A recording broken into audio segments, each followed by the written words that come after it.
He said to the tiger, "Kiss a penis for the Eagles to win the Super Bowl 3 years in a row." How big's the penis? 3 Super Bowls? I'll do it. I'm gonna kiss that penis. 3 years in a row. 3 in a row. And you know that now. It's a thing. You said just like that. that penis getting kissed. I'm gonna kiss the fuck out that penis. That penis is done. Kiss that shit. Yes. Man, I'll be Superhead. Kiss a penis. Is it true most Do of motherfuckers love sports that fucking much? For the Eagles to win the Super Bowl 3 years in a row. How big's... Is it true most of France's financial wealth? Here's how uncovering my gray hairs for this year's fall. Shut up, it is not. Yes, it is. No, it's not. Yes, it is. Shut up, it is not. Yes, it is. No, it's not. Yes, it is.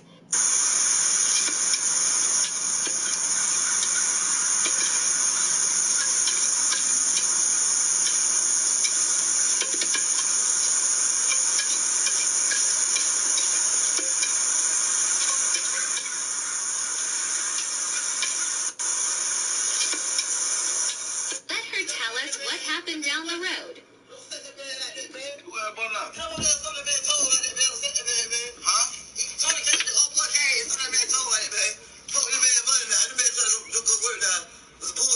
Oh, that was how he started. Tell the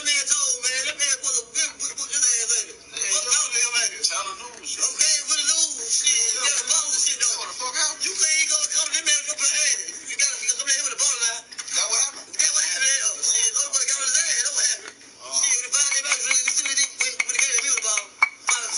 You grabbed that ball.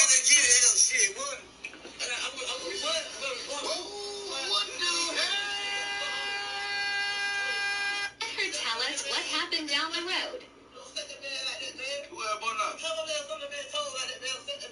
Huh?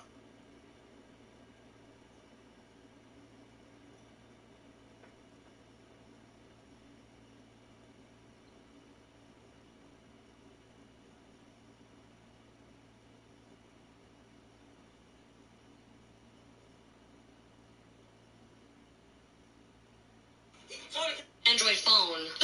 Red flag. I know.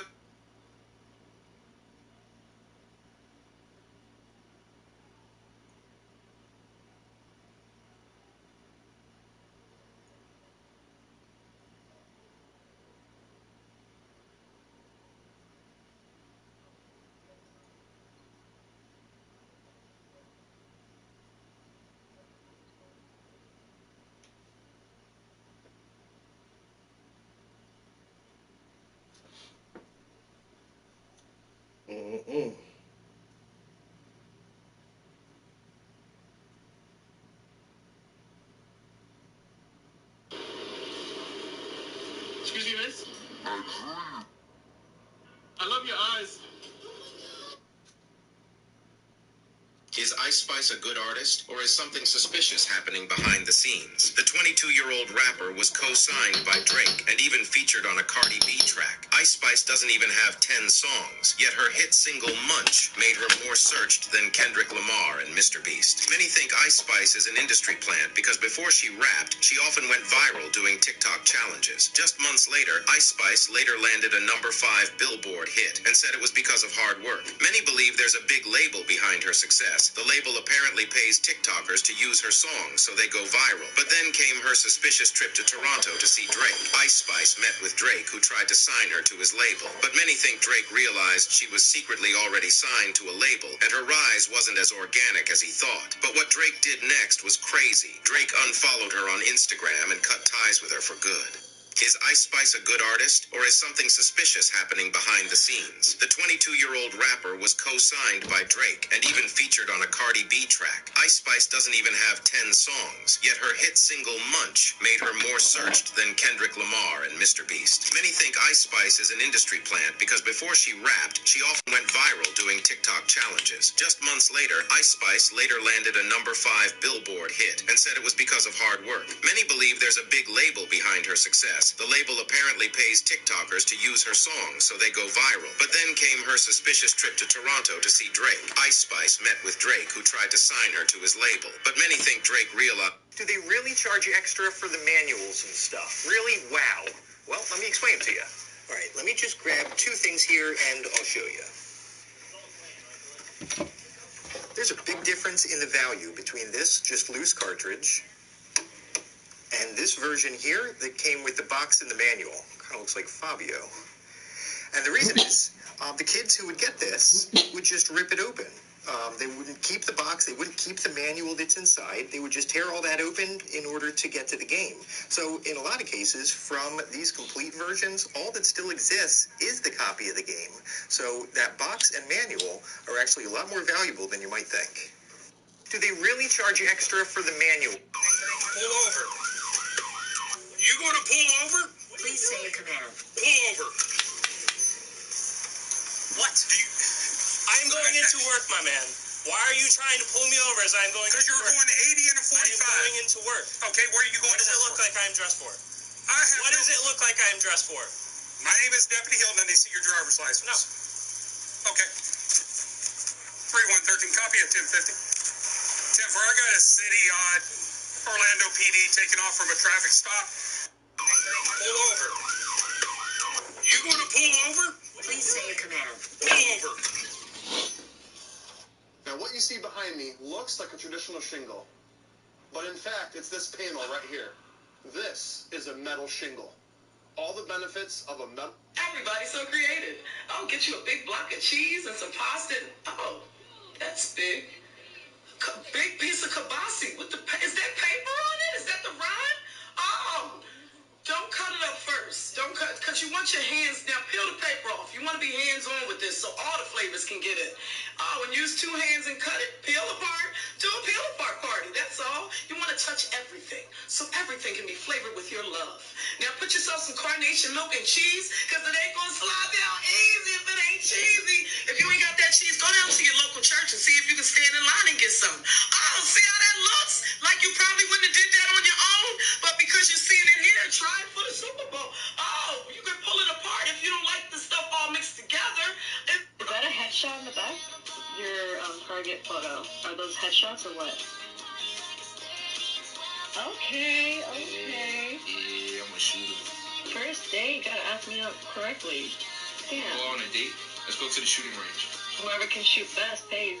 Alright, bet. So if you lose, I get to shoot my kids and you. But if you lose, you gotta say your ass still. Yeah, that's it. I gotta sit still. What you mean by that? What do you mean by that? What do you mean by that? Wait, what do you mean by... What do you mean by... Is that a headshot in the back? Your target photo. Are those headshots or what? Okay. Yeah, I'm a shooter. First date, gotta ask me out correctly. Damn. Go on a date. Let's go to the shooting range. Whoever can shoot best pays. Alright, bet. So if you lose, I get to shoot my kids and you. But if you lose, you gotta sit your ass still. You can't have sit still. You know I gotta sit still. What you mean by that? What do you mean by that? What do you mean by that? Wait, what do you mean by? What do you mean by? Is that a headshot in the back? Your target photo. Are those headshots or what? Okay. Yeah, I'm a shooter. First date, gotta ask me up correctly. Damn. Go on a date. Let's go to the shooting range. Whoever can. 15 minutes on these motherfucking reels and shit.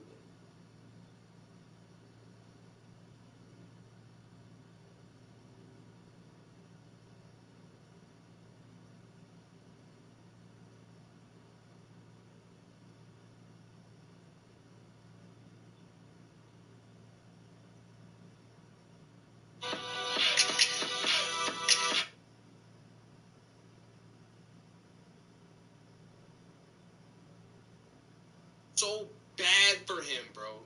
Because you guys bullied that man into putting the mask back on. That is so sad. You guys as the internet community should be ashamed of yourself. Because what did Dream do to y'all for y'all to actually do that, bro? No matter what he did, bro. He was so excited after, I think, a decade of being a faceless creature. I'm telling you, bro. You fast paced. Alright. ¿Dónde vivo? Your bitch ass up out of here. You a pedophile, cuz. Let me see this phone, too. You a pedophile. ¿Dónde vivo? Your bitch ass up out of here. You a pedophile, cuz. Let me see this phone, too. You a pedophile. ¿Dónde vivo?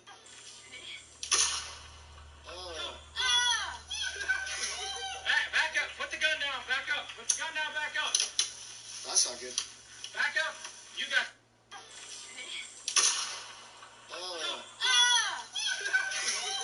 Back up. Put the gun down. Back up. Put the gun down. Back up. That's. Woke up this morning and went.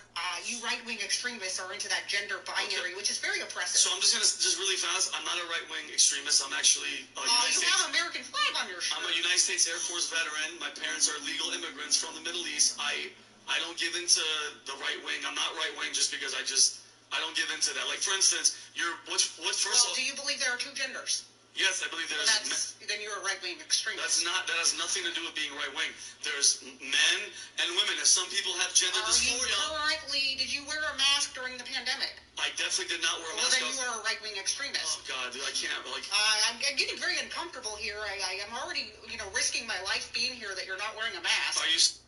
You right-wing extremists are into that gender binary, which is very oppressive. So I'm just gonna really fast. I'm not a right-wing extremist. I'm actually a United States. You have an American flag on your shirt. I'm a United States Air Force veteran. My parents are legal immigrants from the Middle East. I don't give into the right wing. I'm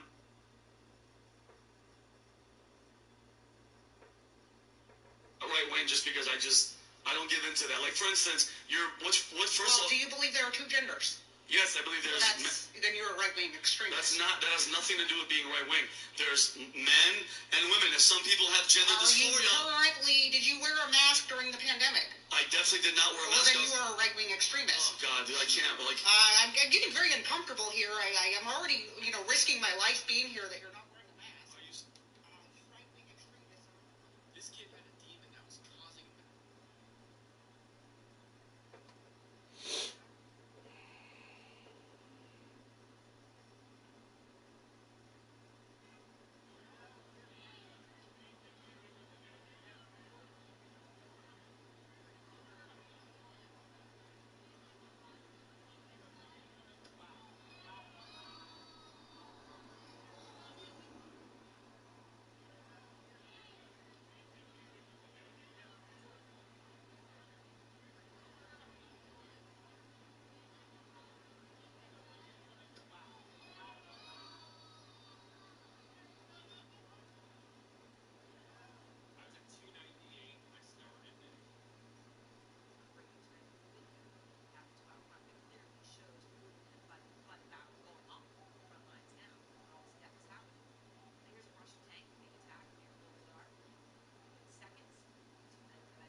same as non-binary people. Only Menstruating is not exclusive Yes, to it cis is. women. No, it's not. It is. So explain to me as to why I would If your chromosomes are XX, and you're young, you menstruate. If you're XY, you don't. correct, but what about trans men and non-binary? They're We're not men. excluding a whole group of They're people women that rather menstruate. than men. If you have chromosomes that are XX, we're men. So why are we just looking at the science of this as The an example science. when we've learned sex and gender identity are two they're completely different things. They're not completely They are completely different. completely different words. Sex is what you're born with. The sexual reproductive organs you have. Gender is what you identify with. They're completely Well, I don't different accept that things. distinction. You have to argue for it. You're just giving a conclusion. You're just making it up. Men do not menstruate. Only with They didn't raid the house of Joe Biden. They didn't raid Obama. Joe Biden didn't ignore a subpoena to get those documents back like Joe you Biden did. And so took that's the question. 1,850 boxes. But that's the question that investigators have, I think, is why you held on to those documents when you knew the federal government was seeking them and then had given you a subpoena to return Are you them. ready? Are you ready? Can I talk? Yeah, what's You the mind? answer? Do you mind? I would like for you to answer the question. Okay, it's very simple to That's answer. why I asked it. It's very simple to you're a nasty person, I'll tell you. They didn't raid the house of Joe Biden. They didn't raid Obama. Joe Biden didn't ignore a subpoena to get those documents back like Joe you Biden did. And so took that's the 1,800 question.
All right, hey, what's up, everybody? Welcome to the Allison Park Leadership Podcast, where we talk about the principles behind the plans. As always, I'm one of your hosts. My name is Dave. My name is Jeff, and we're both pastors at Allison Park Church, and we're glad that you're joining us today. Absolutely. Big thank yous coming up here to a few people who have left us 5-star reviews recently on the Apple Podcasts app. So I want to say thank you to Leech Squad, to Josh Arguijo, I think it's how you say your name. Sorry if I butchered that. To R Bennett 329 and to Kyle and Becky. It's not Kyler and Becky. It's Kyle and Becky. Is Leech Squad? Is that maybe one of Probably. Pastor Brad Leach? But my guess is yeah. So Awesome. thank you. Thank you for your 5-star reviews. This helps us to sort of spread the word and kind of climb the charts. And so if you have a second and you could go to your either Spotify or Apple Podcasts, leave us a 5-star review. That'd be really helpful. And we just want to say thank you in general to those who are listening. Thank you especially to our regulars. We really appreciate you guys. You make the show great to be a part of. So. Absolutely. We do appreciate you. Yeah. All right. So finally, we've got to your summer light episode that you wanted to do for a while. Let's do it. Yeah. We are going to be discussing something that is sort of inconsequential to life in general, but it's something that I think is very interesting to a lot of people. It's this... I don't think it's all that inconsequential, actually. So we're going to talk about two interpretations of one particular passage of Scripture. And I actually think the interpretation I prefer brings out a very beautiful truth. So it might take us a little while to get there. We're going to wade through some things you might be curious about. But then I do think at the end you're going to see the unveiling of what I think is a very beautiful truth. So anyway. Even if it's a wrong interpretation. Oh, come on. I'm just kidding. I'm not even really sure where I stand. But really the heart of what we're going to be talking about is this passage that's found in Genesis chapter 6. And it all revolves around this one group of people that the Bible refers to as the Nephilim, or the Nephilim. as Nephilim, so spell it for us here, Dave, what so that people get this word and they can even be Googling it as we're talking. Yeah, it's Nephlim, the Nephilim, whatever you want to say. Basically, at the beginning of Genesis 6, we have. Should I just sort of give a recap of where? Okay, so Genesis, chapters 1 through 3 is the creation of the world and all that's in it, and then we have the fall of mankind, where Adam and Eve sinned. This is the ancient human history right here, right? Mm-hmm. At least 6,000 years old, maybe more. Yeah, probably more. Yep. More, yeah. But we don't want to get into that debate. Let's just keep going. We know it's ancient history. Absolutely. Okay, so we have this fall of mankind that have sort of corrupted God's good world, and then you see all the ancestors of Adam and Eve that start to sin and become more and more fallen and corrupt. Remember, Genesis 4, Cain and Abel become the first two born to Adam and Eve. They have conflict. Cain kills Abel. Then another one is born, Seth. And then we have the ancestral lines of both Cain's descendants and Seth's descendants in chapters 4, 5, and then we get into chapter 6. And actually, an interesting part, as we're kind of going through the line, one that I never, until I started teaching the Old Testament class for our Allison Park Leadership Academy, which, by the way, you can still apply if you'd like to join. But I one of the things I was doing in my research, as it's going through the descendants of Cain, so Cain most likely goes and starts, he leaves where they were living with his family, and he goes and he starts a city, which becomes eventually the city of Babylon. And in that city, it becomes more and more evil and corrupt. And one of his descendants is named Lamech. And in Genesis 4:23, Lamech, one of his descendants, in this line of people that are becoming more and more corrupt, talks about how, if Cain, who killed one person, his brother was avenged 77 times. I've killed and murdered so many people that if anybody kills me, God should avenge me 77 times. I'm 10 times as bad. So Cain 7 times. Right. Lamech 77. Exactly. Yeah. God marked Cain because he was a murderer. He will wander forever. This guy is so much more corrupt.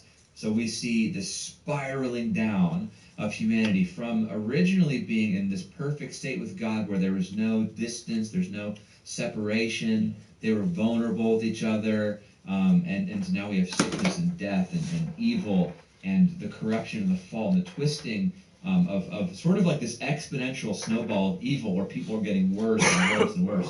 And in Genesis 5, we have a genealogy, the record of history of the descendants coming from Adam all the way to where it brings us to chapter 6. Where it introduces Noah. And those of you that know the name Noah know that this is the introduction of the flood narrative, right? Absolutely. The flood that affects the whole world. Yeah. So here we are, beginning of chapter 6.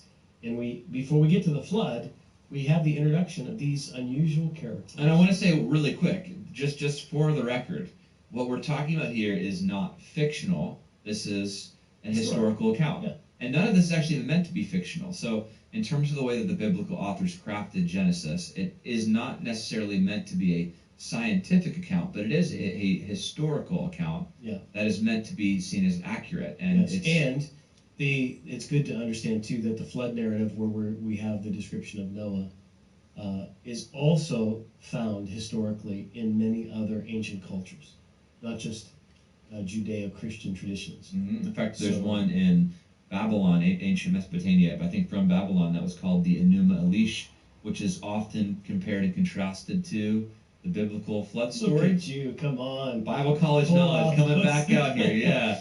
But that's also, because some people look at the flood as a fairy tale story, as if it has no roots in history, and it's just sort of like a Bible myth kind of idea. But the flood, the idea of this huge cataclysmic event that happened and affected the world, is actually something you see in many different cultural writings, including the one you just mentioned. And probably the most important thing to understand is that Jesus believed in this as being a real historical thing from the Word of God. Yeah. And while he doesn't reference Genesis 6 specifically, he references this collection of writings called the Torah constantly throughout. Like, for instance, in Matthew 24, when he's talking about end-time events, he says, as it was in the days of Noah. Mm-hmm. And he says, people were eating and drinking and giving in marriage and all these things that were going on until the flood came. So Jesus isn't quoting here a myth. He's actually saying, remember the history of Noah. This is going to be the same kind of reality that happens at the end. And since Jesus is the only one that conquered death, we take his word on just about everything. That makes him, at least in my eyes, the ultimate moral authority. Mm-hmm. Right? So if you believe in Jesus, you believe in the flood. Then you should believe in what Jesus believed in, which was the flood. Right, Yeah. exactly. So we're talking about an ancient historical account that actually happened. So I'm going to read Genesis 6:1 through 4 to start. We can even go a little further than this. But just to kind of give some context, so some caveats is, neither of us is a biblical languages expert. We can't read ancient Hebrew. In fact, the research that I've done is from people with PhDs that are way smarter than us that have done a lot of this. But so we will have to talk about some of the Hebrew words here, even though it's in English. We'll talk about that, but that's not our expertise, just a caveat. Okay, Sure. So Genesis, I'm reading from the Holman Christian Standard Bible Version. Genesis 6:1 says, when mankind began to multiply on earth and daughters were born to them, the sons of God saw that the daughters of mankind were beautiful, and they took any they chose as wives for themselves. Verse 3, and the Lord said, my spirit will not remain with mankind forever because they are corrupt. The days will be 120 years. Can I give an interesting side note about this? Because I always thought growing up that meant that God was going to now limit how old people could get to be 120, which people here don't. That's what I always thought too. Okay, but Break it down for me. What is the when truth? I've done further research, probably what this is actually referring to is that 120 years from this point is when the flood happens. So my spirit will lead. It says, my spirit will not remain with mankind forever. I'm going to withdraw my protective presence from the world in 120 years. Yeah. We know this is probably true because if every man's going to live to 120, Noah lives, I think 600 plus years. Yeah, yeah. And you see lots of people past this time that live beyond 120 Another years. little curiosity that's prophetic about the flood is in the genealogies, there is a man that's most famous for being the oldest man to ever live, Methuselah. Mm-hmm. And his name actually means when he dies, it will come. Interesting. And the year that Methuselah died is when the year that the flood started. Wow. So it's almost like God was giving the human race warnings. Yeah. Like almost a chance to repent. Mm-hmm. Get ready, or else in 120 years, or when Methuselah dies, things aren't going to be good for you. Yeah, right. And right, so right. a chance to get right with Him. Okay, so then here is where our interesting verse comes in. It says in verse number 4, Genesis 6:4, the Nephilim were in the Nephilim, however you want to say it, were on the earth in those days, and also interesting, and afterward, when the sons of God came to the daughters of men or mankind, who bore children to them. They were the powerful men of old, the famous men. I'll pull up the NIV translation because I know it's a little more standard. They were heroes of old, men of renown. Yeah. So the whole verse, the Nephilim were on earth in those days and also afterward, when the sons of God went to the daughters of humans and had children by them. They were heroes of old, men of renown. Okay, and then 6:5, the Lord saw great the wickedness of the human race that became on earth, that every inclination of the thoughts of human heart was only on evil at the time. The Lord had regretted that he made human beings on the earth, and his heart was deeply troubled. So this thus begins the flood narrative. Now there's a specific marker where in 6:4, part of why we know how evil the earth is because of Genesis 6:4. Okay. That's sort of going along this theme of humans have made these centers of evil, this city like Babylon, which, by the way, I also didn't know this till recently, but that the Tower of Babel is built in Babylon, Right. which happens after the flood, right? In chapter 11. So we have this culture center of corruption and evil, and sort of they've pushed away, and just like Adam and Eve did, where they defined good and evil by themselves, they made that decision. Now it's spiraled and spiraled and spiraled. Okay, so the Nephilim. Where do you want to start with this? Do you want to start with your thoughts, or we can start with Nephilim? Well, since we build this as a comparable episode to our Aliens Part 1 and Aliens Part 2, and if there are aliens, what does that do to Christianity? Let's start with the very fascinating description of what these... Give me the sci-fi It might not be version sci-fi. of things. Sure. I'm showing my bias here. Okay. So, so there are a number of different interpretations. There are actually 4 different interpretations for what Nephilim could be. Yes. The first is that when it talks about the sons of God, where it says that in verse 2, the sons of God saw that the daughters of humans were beautiful, and they married anything they chose. The first interpretation would be that the sons of God, and thus the children who became the Nephilim, the sons of God were actually fallen angels. Okay. So they were just as we see angels taking physical form all throughout the Old Testament, and even the New Testament a few times. So demons that were physical forms that you slept know with women. that slept with human and women. Conceived and had They had a child Rosemary's Baby kind of a thing. Yeah, and so the idea. So I mean, even the idea conveyed in here is that they weren't just ordinary humans. Now, that doesn't mean every interpretation means that they're supernatural. Like, they could have been just, physically daunting. Okay, so maybe it was like a human male, demon-possessed, having sex with a woman? That's the second interpretation. Okay. So the first one would be that it's actually a fallen angel. Actually an angel having sex with a woman. And then thus we have this sort of demon-blooded person with potentially supernatural powers, or maybe they're just Sounds like a horror physically movie. gifted. Yeah. Okay. Then the second one would be that it was people that were possessed by demons that slept with women. The third interpretation would be that it's it's called the Sethite theory, meaning it's from the line of Seth. Let me pull this up. Okay. This is I'm reading here from AnswersInGenesis.org as a summary. Okay. The sons of God were the godly line from Adam to Seth down to Noah, and the Nephilim were the fallen children of those who sought after false gods. And then finally, there's the fallen men view, which is similar to that one. Godly men, sons of God, took ungodly wives, and their descendants, the Nephilim, followed after false gods, rejected God, and fell far from him in wickedness. So there's sort of those 4. Either it's so let's start with the demon babies. I love that, right? Come on, let's start there. So what do you think about that, Dave? What are the merits of half demon, half human? And do you think that's still happening today? No, it's not still happening. Okay. So I'll say this. Up until about a year ago, I knew that the half demon thing was like a theory, but I hadn't really given any thought or credibility. And then, as I've been doing more Old Testament research, I realized that it's kind of one of the predominant viewpoints. Sure. Yeah. So there was a very famous, this old guy alert, okay, very famous radio teacher preacher on most radio stations across the country, 1960s, 70s, 80s, J. Vernon McGee. Mm-hmm. And he was on normally early in the morning, and he was a big proponent of this, if I'm not mistaken. Okay. So it was taught for decades as the predominant view of what was actually happening in Genesis chapter 6. Yeah. I actually had never heard another explanation until I was in full-time ministry about what this passage could mean other than that.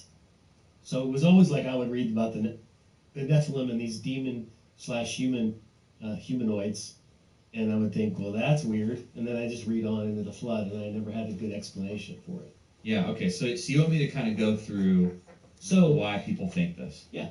Why do people think that? So I may not do the very best job of presenting this side, because I've only sort of just discovered this more recently. But it's fascinating, and it actually has a lot of credibility. It's a real, in my opinion, it's a really credible theory for this. Okay, so here's what we have about this. I'm going to go through some. Again, this sounds like a Stranger Things episode, right? The Nephilim. It does. I never watched the rest of Stranger Things, so I don't know how it ends, but yes, it does sound a little bit like that. It does, but it's in the Bible, though. It's not on Netflix. Yeah, I'm surprised no one ever made a movie about this. Yeah. This would be a great Frank Peretti. You know what? Deal. I don't remember the Nephilim being in the movie, but they did make that Noah's Ark movie with Russell Crowe a few years ago. Okay, I it's never been saw a while that. now at this point. I never saw that because people told me it was so wildly biblically inaccurate that I just felt like I don't want to do that. Yeah. Anyway, go ahead. Nephilim. Okay. All right. So let me go through the fallen angels' view. So the sons of God in this viewpoint will be that they are fallen angels. Okay, and that the Nephilim are a mix of human and angels. Okay, so to start off, the word for Nephilim means fallen ones. Okay. So that could have a number of different connotations, but that's what we see. They're called fallen ones, which a lot of people have sort of, that's part of thought. Yeah, fallen angel is a demon. Right. The fallen ones, it could be referring to more supernatural creatures. Another interpretation, it could be they are like the fallen kings of old, like the fallen kings in battle, meaning like those who were violent, fighting, and winning victories. But regardless... The heroes of old, the ones we celebrate, who are like the great warriors. Okay, so fallen ones. So part of the reason, like I guess one of the biggest cases for why they would be considered to be fallen angels is the specific word, sons of God, or the phrase for sons of God.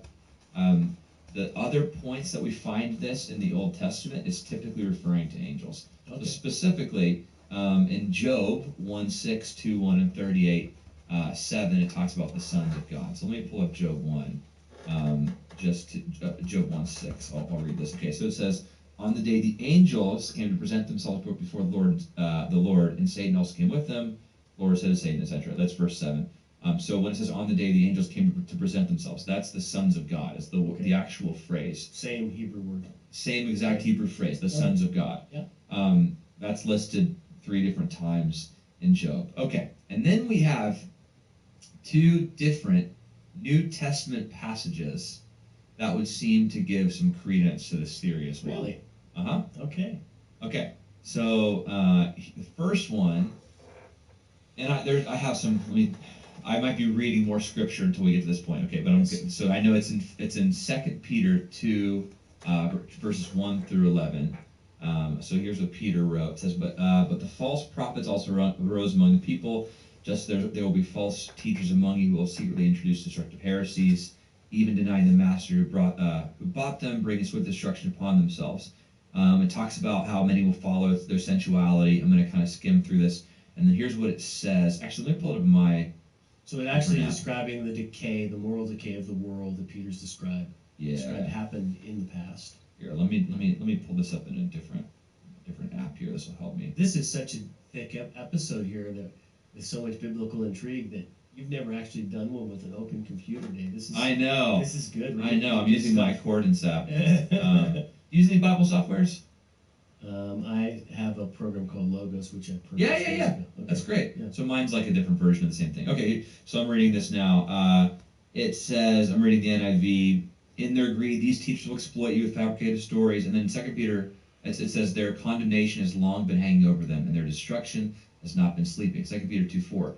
"For if God did not spare the angels when they sinned, but sent them to hell, putting them in chains of darkness to be held for judgment, if he did not spare the ancient world," so immediately, talks about the angels straight into the ancient world, "when he brought the flood on its ungodly people, but protected Noah, a preacher of righteousness, and 7 others, if he condemned the cities of Sodom and Gomorrah," man, I can't talk, "by burning them into ashes, and made an example of what's going to happen to the ungodly, rescued Lot," etc., etc. It says, if this is so, then the Lord knows how to rescue the godly from trials and how to hold the unrighteous for punishment in the day of judgment. This is especially true of those who follow the corrupt desire of the flesh and despise authority. Bold and arrogant, they are not afraid to heap abuse on celestial beings. Yet even the angels, although they are stronger and more powerful, do not heap abuse on such beings when bringing judgment on them from the Lord. So basically, there's sort of this thought here that Peter is intentionally talking about a story of fallen angels. At the same time, he's talking about all this ancient stuff. World. Okay. So he goes fallen angels. So it's a correlation, not a direct mention. Yeah. It doesn't directly mention it there. But then we can look at Jude, which is one chapter, Jude verses 4 through 8. So here's what Jude 4 through 8 says. Okay, Jude 4. Okay. All right, it says this. I'll read starting in verse 3. "Dear friends, although I was very eager to write to you about the salvation we share, I felt compelled to write and urge you to contend for the faith that was once for all entrusted to God's holy people." Here's verse 4. For certain individuals whose condemnation was written about long ago have secretly slipped in among you. They are ungodly people who pervert the grace of God into a license for immorality and deny Jesus Christ Jesus Christ, our only sovereign Lord. Though you already knew this, I want to remind you that the time the Lord delivered his people out of Egypt, but later destroyed those who did not believe. And the angels who did not keep their positions of authority, but abandoned their proper dwelling, these he has kept in darkness, bound with everlasting chains on Judgment Day. In a similar way, Sodom and Gomorrah and the surrounding towns gave themselves up to sexual immorality and perversion. They serve as an example of those who suffer the punishment of eternal fire. And it even goes in the very same way, on the strength of their dreams, these ungodly people pollute their own bodies, blah, blah, blah. Here we have this sort of passage where it talks about the ancient world and Sodom and Gomorrah, and it says that actually, in a similar way, to the angels, Sodom and Gomorrah and the surrounding towns gave themselves up to sexual immorality and perversion. So it's this idea that they're probably linking those two sins. Yes, they're probably alluding to this ancient world sin that happened. Yeah, okay, it's good. It's there. I'm not totally convinced by those New Testament links to this particular, but I could see how if this was what you were trying to establish as a pattern in the Scripture, that you might connect those. The most convincing aspect of what you just shared in the last little segment was the Job passage and the sons of God being the same Hebrew word used in both sections. To me, that is the most convincing. And if that is true, then the New Testament passages add a little atmospherical support to it. And I'll give one more thought that I heard Tim Mackey and John Collins do in the Bible Project podcast. So that this is the view they would take as well. And the demon baby one. Uh-huh. Wow. Yeah, they're strong proponents of it. How about that? And so who can argue with Tim Mackey? Who I know exactly. I'm going to. So because I have a very different take on this particular passage. Okay, but go ahead. So they're the one last thing I'll say about this is in Genesis 3, where it talks about the fall of man, where Adam and Eve decide they're going to take the fruit. The snake says, "You'll become like God if you do this." Yeah. And the word they use for God there is Elohim, which is just a general word for gods. The creator. Yeah. Well, but it's but it's a divine being, Elohim. Right. Okay. It also can describe angels, I think, at times using this idea. So there, in Genesis 3, we see this pattern of man trying to become an Elohim, a spiritual being like God. Or maybe the demons trying to find greater power through procreating with humans. So the flip side, if Genesis 3 is humans, trying to become gods, we have the flip side of divine beings fallen and mating with humans is sort of the flip that they do. It's like they think which it's then intentional. I guess gives the case for why God did something so severe as to destroy the world through the flood. Exactly. Yeah. Yep. The corruption was only spreading. This would have potentially been the fall. A demon virus hit the human race, and it had to be eradicated because it would have created so much horrible effect that if God didn't reboot the world, we would have had this demonic infection in our bloodstream. I think I don't know that was the only reason. I think it's just how corrupt the world had become. But it's one of the that I'm more convinced by that than I was before you started. Okay, so that's I still don't agree with it, but I think I get what that's saying. It makes sense to me. I guess it gives us reasonability to the flood because the flood feels a little bit like, man, here we are, and God just destroyed every living creature. I mean, wow, that's intense. So it does give some reasonability behind that. And I'll say one last thing that I heard that was interesting. A lot of people have. So I think why it sounds so wild. It's like demons had babies with human women. Like that sounds wild. These spiritual beings apparently have a physical manifestation, and then we have these demon-blooded kids. Yeah. But actually, the Holy Spirit conceiving Jesus through the Virgin Mary is another heavy now, baby. No, but I'm just saying it's actually a little bit more of a radical version even than just that. Where why does Tim Mackey or why does this theory think that it's not happening anymore? Because fallen angels aren't walking the earth anymore, so they don't have the theory of it's a possessed person. It was actually a physical. Why are they no longer? Because God through the flood destroyed the angels too?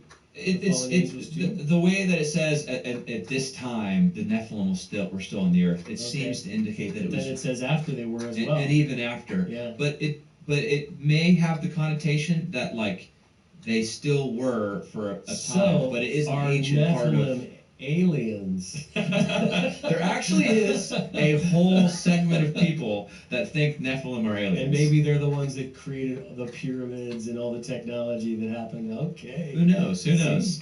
Yeah, actually, though, if you did go down the route of the fact that Nephilims were sort of supernatural humans, then they could be responsible for lots of things. And who knows what they would have been like? The Bible doesn't address a lot of that. But it's so for the interesting alien theory. lovers among you, we just created a good spiritual explanation. But can they be saved? Obviously not. They were destroyed, right? Yeah, Okay. exactly. So what's theory number 2? Theory number 2 would be the one that we talked where it was a demon-possessed person. And that's probably not as predominant. Then I think the next one that you sort of would prescribe to is probably another. Yeah, so for me, the most obvious context is always the best biblical interpretation. And what precedes and what follows, to me, is the most important aspects of things. So, what precedes Genesis chapter 6 is this story that there were 2 lines. There was the line of Cain, so descendants of Adam and Eve, who lost faith and leaned into wickedness and became more and more corrupted, like Lamech, okay? And then Seth's line, who were all described as righteous people. Enoch, Methuselah, they were all now living for God.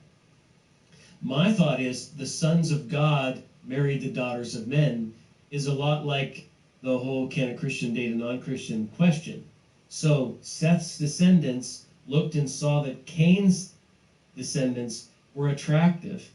And like what happens with Solomon later on in the nation of Israel, he marries foreign wives, and before you know it, foreign gods have come into Jerusalem.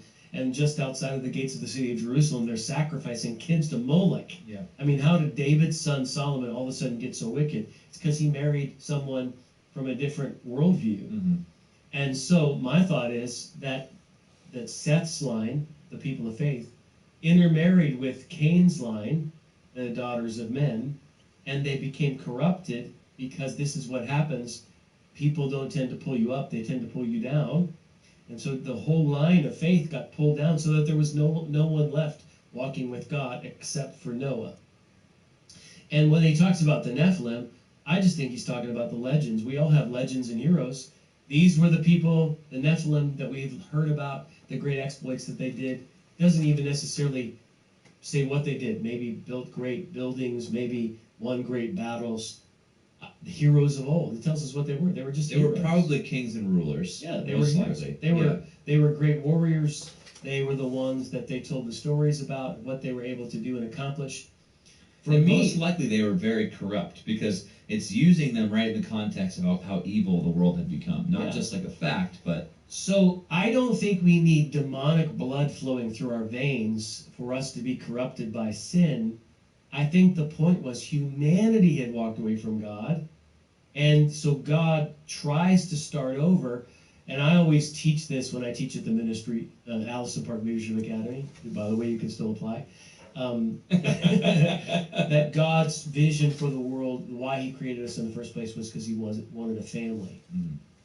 And so family 1.0 was Adam and Eve, and it went wrong.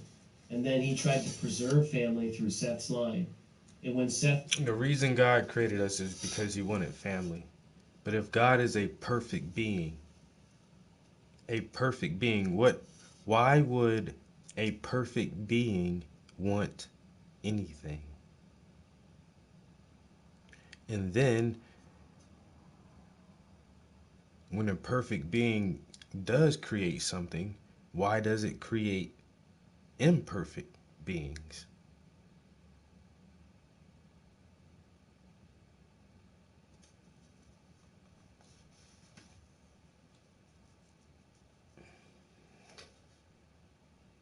And then, if a perfect being created imperfect beings and still couldn't have control over them, and then punish them for being imperfect, It's a very weird story. Line intermarried with Cain's line, he had no hope for family left except for Noah.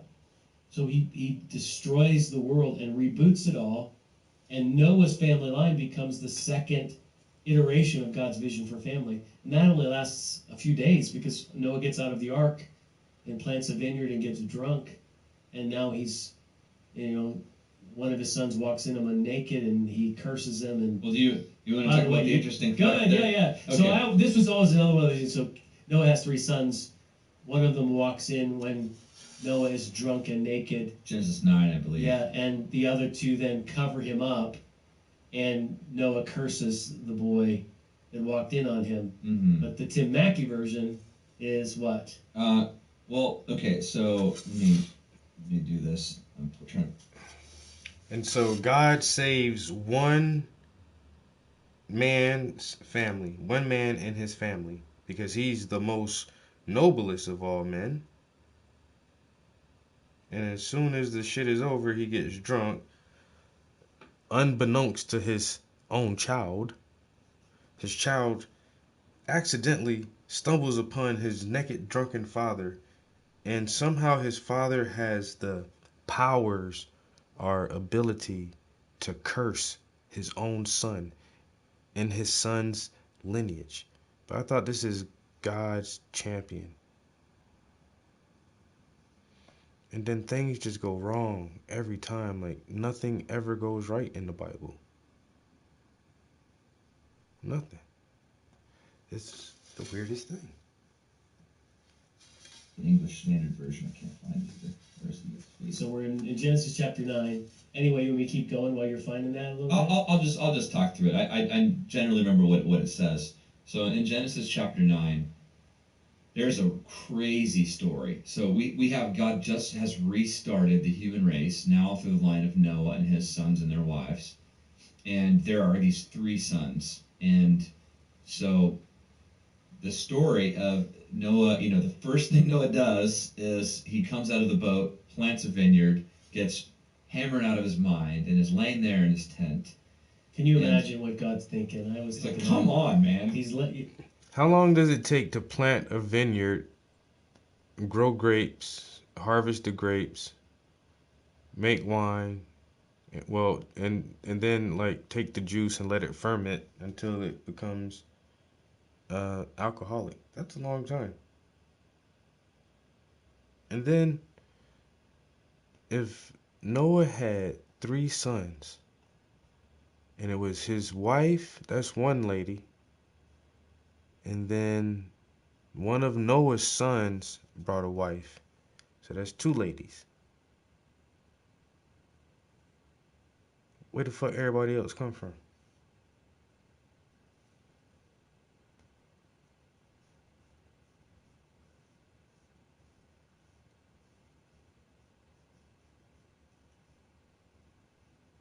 I like listening to these Bible scholars, but they be glazing over a lot of stuff. You just started the whole thing over, and here you are now, blasted, and keep going. Yeah.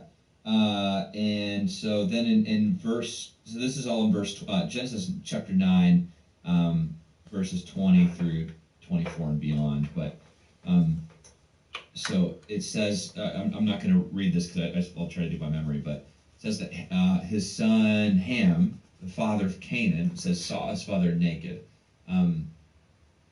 There's the other translation that's, I think, a little closer to the actual words in Hebrew here. It was he uncovered the nakedness of his father, or saw his father, something like that. Yes. So for a long time, I remember even asking you as a kid, like, what the heck is this? And why couldn't you, like, I go into the gym, I see people naked all the time. Why is that a big deal? Yeah, and it's like, I remember talking like, well, maybe he like laughed at his father and mocked him, and so then he gets this horrible curse, like your brothers are going to rule over you, and your sons are cursed, and all this awful stuff. I was like, this is a crazy, intense thing to happen from just accidentally seeing your dad naked and laughing at him. Yeah, right. But what's important to understand is that this is actually, Genesis is a part of a larger collection of 5 scrolls called the Torah. Genesis, Exodus, Leviticus, Deuteronomy, Numbers, Deuteronomy, excuse me. And they were seen as one collective work. So it's 5 scrolls but 1 book, if you can think of it like that. Yeah. And in Leviticus 18, when it's describing these sexual restriction, taboos, not just taboos though, it's how to stay in covenant with God. Avoid these things. These are all really horrible things. It uses the same phrase here in one specific thing. It says, do not uncover your mother's nakedness or your do not sleep. Let me just pull it up. Yeah. So let me while you're doing that, it basically means that Noah's son had sex with his dad. Yeah, or with his mom. Oh, okay. Uncovering the nakedness of his father and sleeping with his father's wife. Okay. So in this sort of a power move, gross. I think it's Leviticus 18:9 or 18:8, excuse me, is what it is. And if you're looking at like NIV, it says, "Do not have sexual relations with your father's wife. That would dishonor your father." But the Hebrew phrase that's used there is to uncover the nakedness of your father. Okay. It says so. So here's my point. Yeah. Let me go back to the question about we got a big bunny the trail there. Nephilim. I don't think you need demon babies to have wicked, horrible, God-grieving actions. Because Noah's son Ham was one of the 7 rescued through the flood. Yes. And within minutes after, his sin nature caused him to do the unthinkable to his mother, potentially. Yeah, probably raped his mother. And therefore, God had to start over again after Noah, but not by destroying the earth. This time he selects Abraham.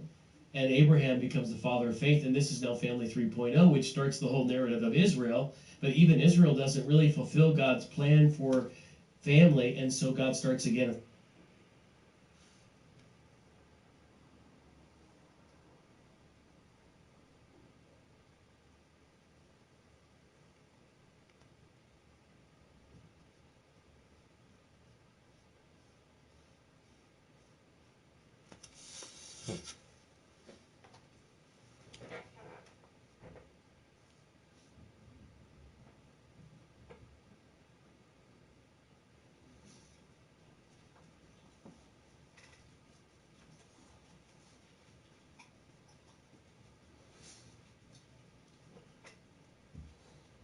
What you done, dog?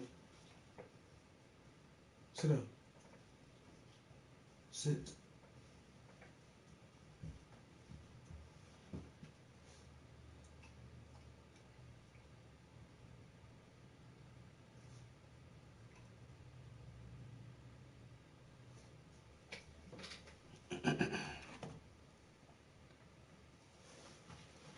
By bringing his son Jesus into the world. Yeah. Now, here you actually have a story of a see you in there, supernatural, the Spirit of God igniting the womb of Mary, where God himself becomes flesh and dwells amongst us. I believe that does happen. This of is course, the best and then possible through Christ, world. Life is a we now have the true version of neutrality. family. By the way, I actually have the. Can I read the verse? Mutually It says, agreed "You upon shall not hallucination." uncover the nakedness of your father's wife. That is your."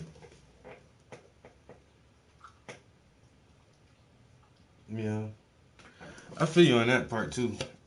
The human brain isn't smart enough to understand perfection. But we could imagine something like a super being, like a god type being, to a certain extent. And I don't know, I just don't believe that there's enough evidence to say that, even if this God, this creator God, this progenitor, this original source, the origin, the whatever, the supreme consciousness, whatever it is, if this thing was actually real, does that make every story in the Bible real? That's my thing. Like, it's just like, I don't know. The Bible's just so fucking weird. And I think a lot of the stories are just ancient man trying to explain the world and exploit as many people as possible in the process. Because men like power.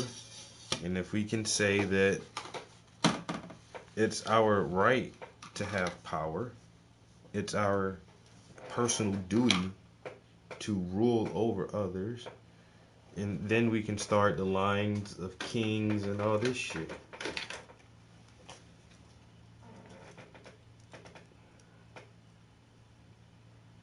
And kingship comes from God, right?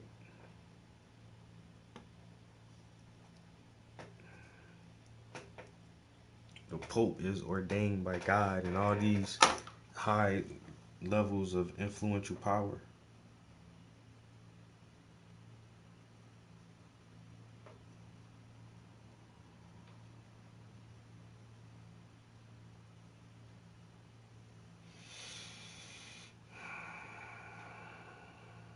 Like I said, if there is some creator God, man, that shit ain't in you ain't gonna find this motherfucker in the Bible.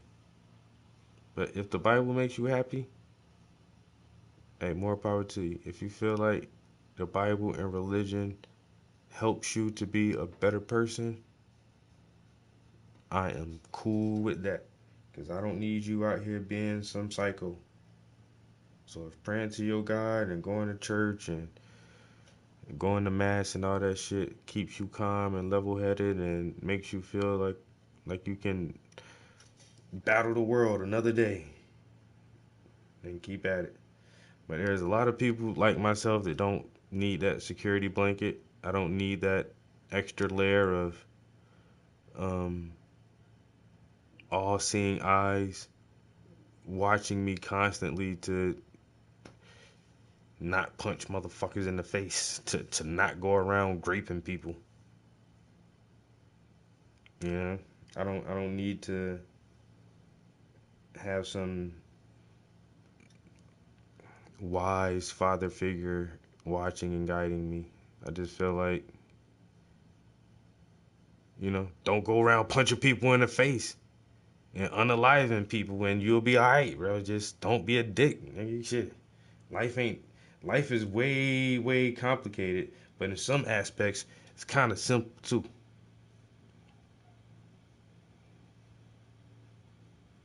You know what I'm saying?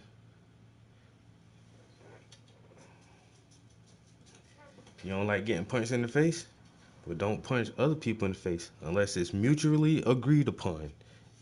In a safe boxing ring setting where there's physicians and protective gear and everything you need. Other than that, you know what I'm saying? Mind your business and be decent. Smile at people. You know what I'm saying? Help the lady cross the street and shit like that. You'll be alright.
What I need to do is father's nakedness. That's where we get this okay. idea from. Well, that's even more disgusting and revolting what Ham does, and you understand why the curse comes on him. And just so that people aren't like, what are we talking about? The idea in that story narratively is it's almost this power move where Ham is trying to take his father's position by sleeping with his wife.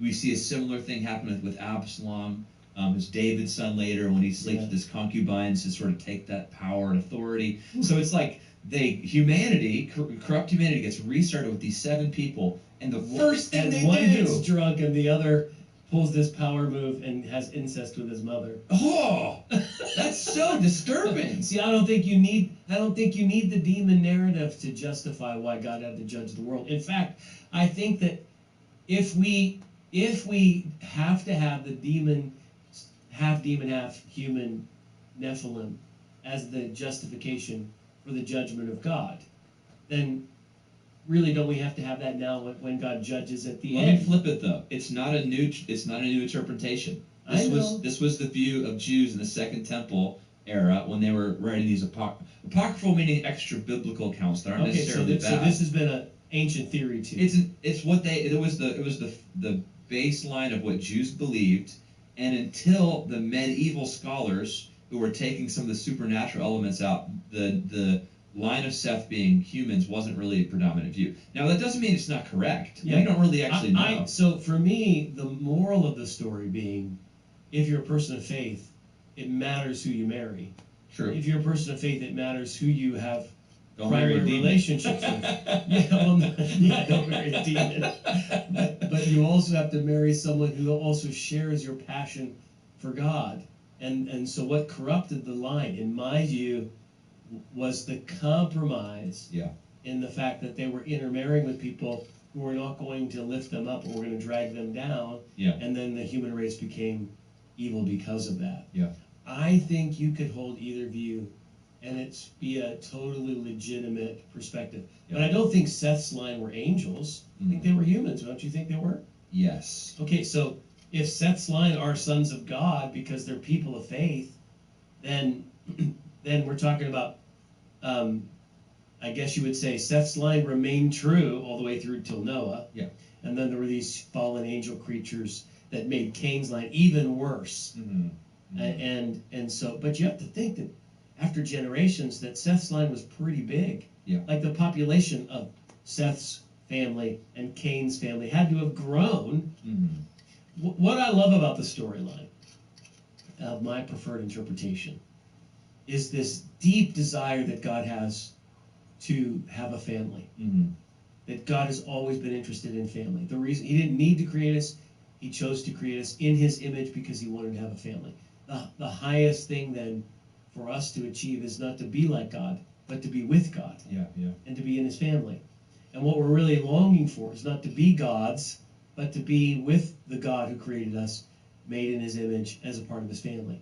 And God has been so patient and persistent that over thousands of years he continued to pursue building a family so that he could finally reach this stage where now through Christ we are all considered sons and daughters of the Most High, that we've been adopted into his family, that we belong to him through what Jesus Christ did for us.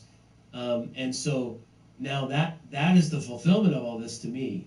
It also reminds me of the fact that humanity is corrupt all on its own. Yeah, right. That we all have this sin nature in us, and if we give into it, or we have partnerships with people who are not trying to be like Christ or be a part of God's family, that we become quickly corrupted. And this is actually true too, without even demon blood flowing through our veins.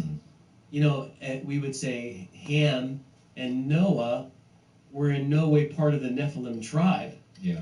They were distinct from that. They found favor in the eyes of the Lord. But they had so much corruption in them that they did the unthinkable within days after getting off the ark. Yeah, right? the rainbow happens. If the corruption was because demons intermarried with humans, Noah's family is sort of proof that they were just as corrupt because of the sin virus or nature within us. Yeah. And the fact that God would look at us and say, you're still worth saving. I mean, and continue on with Abraham, and then after Israel's failings, continue on by coming and becoming one of us, Yeah.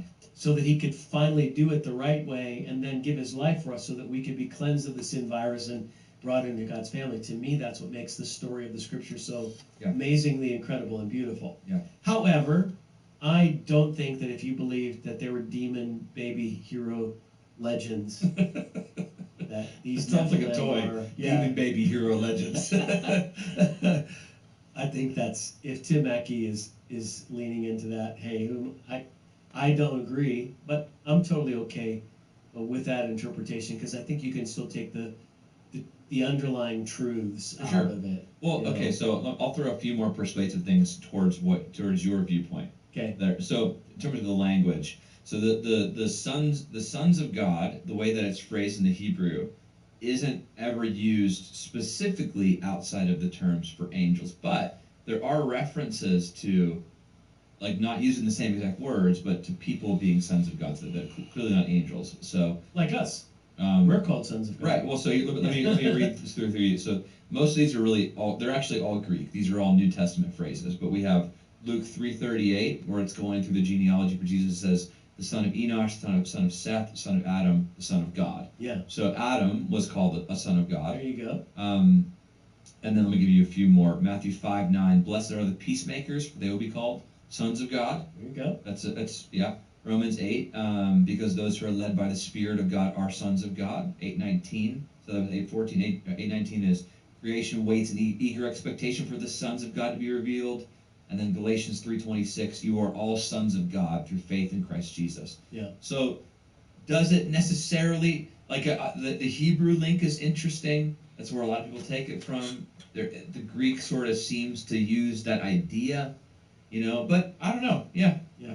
All So fascinating. now let's make it practical. How do we Okay. get applicational lessons about this? Number one, matters who you sleep with. Yeah. Especially if they're a demon. Yeah. Or your mother. Oh my goodness. This episode is not safe for kids. We probably should have put a Yes. content warning at the very beginning. Yeah. Oh, man. Or someone who does not belong to Christ. I Yeah. mean, let's just say it. If the Bible says in 2 Corinthians chapter 7, if you are with someone, if you've devoted your life to following Jesus Christ with all your heart, and you want to become like him in every way, and he is the center of your world, and you want to be his disciple. The Bible says that if you were even dating or married to someone who's an unbeliever, you are unequally yoked. That word yoke means to be matched improperly, like you would never yoke an ox with a donkey, because they would hurt each other in the process. So you would make sure that you had two animals that were a match, that were going in the same direction, pulling together to accomplish something good. So I do think that the idea of being a part of God's family carries with it a responsibility, because you can trace throughout the Old Testament the story of how the kings in Israel, when they intermarried with people from other nations, it was part of the downfall of the nation of Israel. It was a part of what caused the cycle of them always rebelling against God. And you can see that, I think, in the pre-Noah era as well. I think that's what the moral of the story is. Yeah. A few more takeaways. Okay.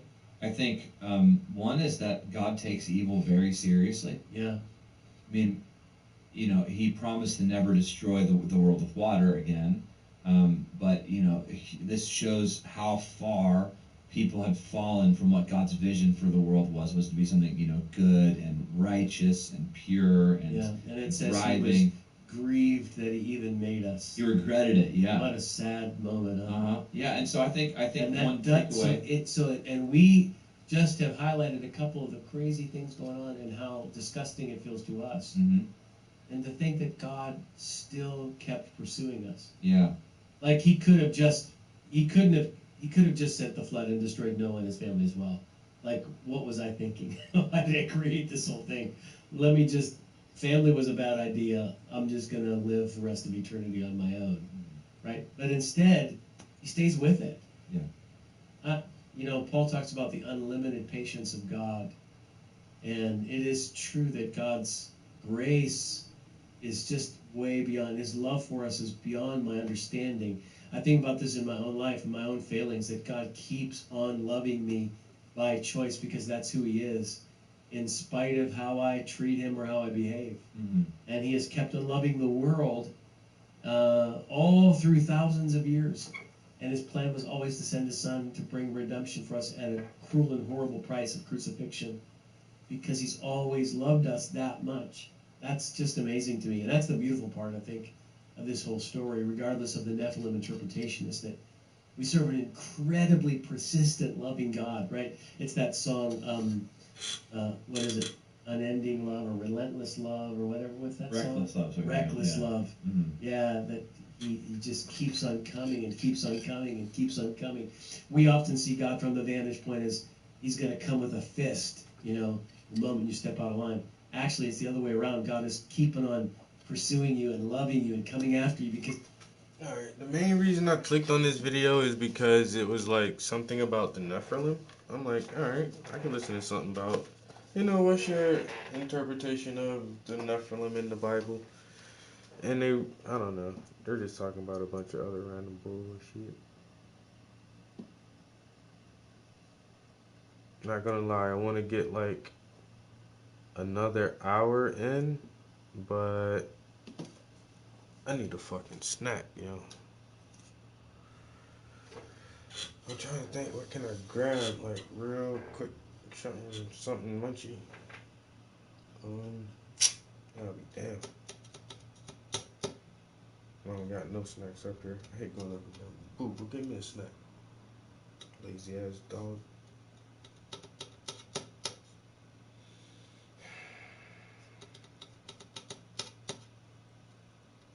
I don't really got no good snacks right now. I need to get me like some pistachios or oh, I do have those little candies. But I don't want to eat a bunch of candy right now either. I got some pretzels, I think. I might grab some pretzels. Ouch. Shit.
Coming back up here a little nigga. Alright, so I got some snacks that, yo, Big Rob, what's up?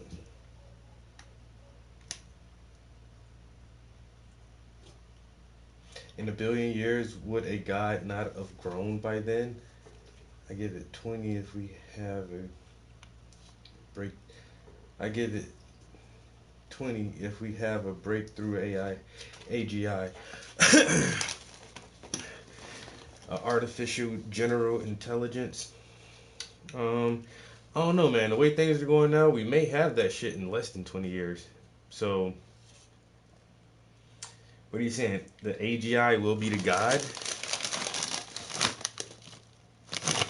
Schneider's jalapeno. And I got a air dried beef stick from Strife. So snacks that aren't like completely made of sugar.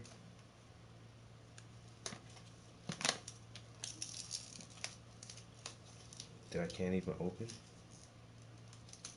What the heck, man?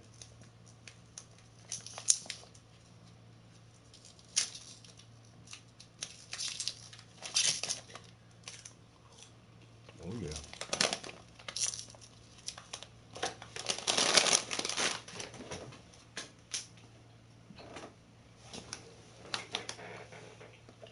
A type of God could grow from the AI? Well, I don't know. If I mean, it would be vastly more intelligent because it would be able to encompass all of human knowledge, which would give it a better understanding of ourselves than we have.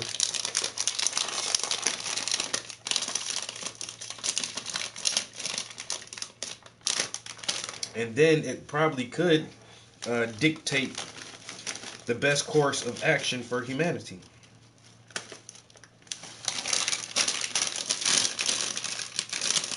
In a very logical and caring way is what I'm hoping for. Or it could just say, you know, fuck it, and just, if I wipe all the humans out, shit would be better. Just like God did in the Bible.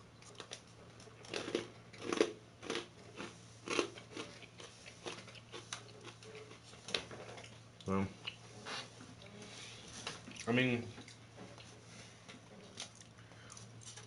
that's what the whole thing is about. So some people want to create the God, and some people want to merge with the God, which is the singularity. Oh no. No, the singularity is when the artificial intelligence surpasses human intelligence. And the what's the term for when man and machine merge? But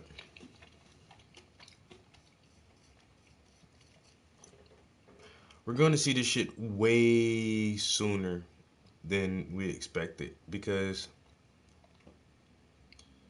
it's always been 10 years out. You know, maybe in 10 years. Maybe in 10 years. You know, maybe in 10 years. We don't have 10 years anymore. We run out of maybe in 10 years. And the thing now is that it is so popular that everybody feels like they have to go full steam ahead with this shit, or reluctantly get left behind.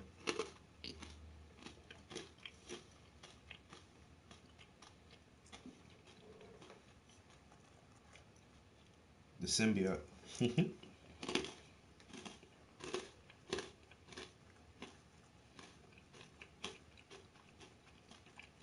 Fingers crossed time, bro. Well, I just listened to this one podcast, and they said that there's a new large language model called Orca. And they're using ChatGPT-4 to train Orca.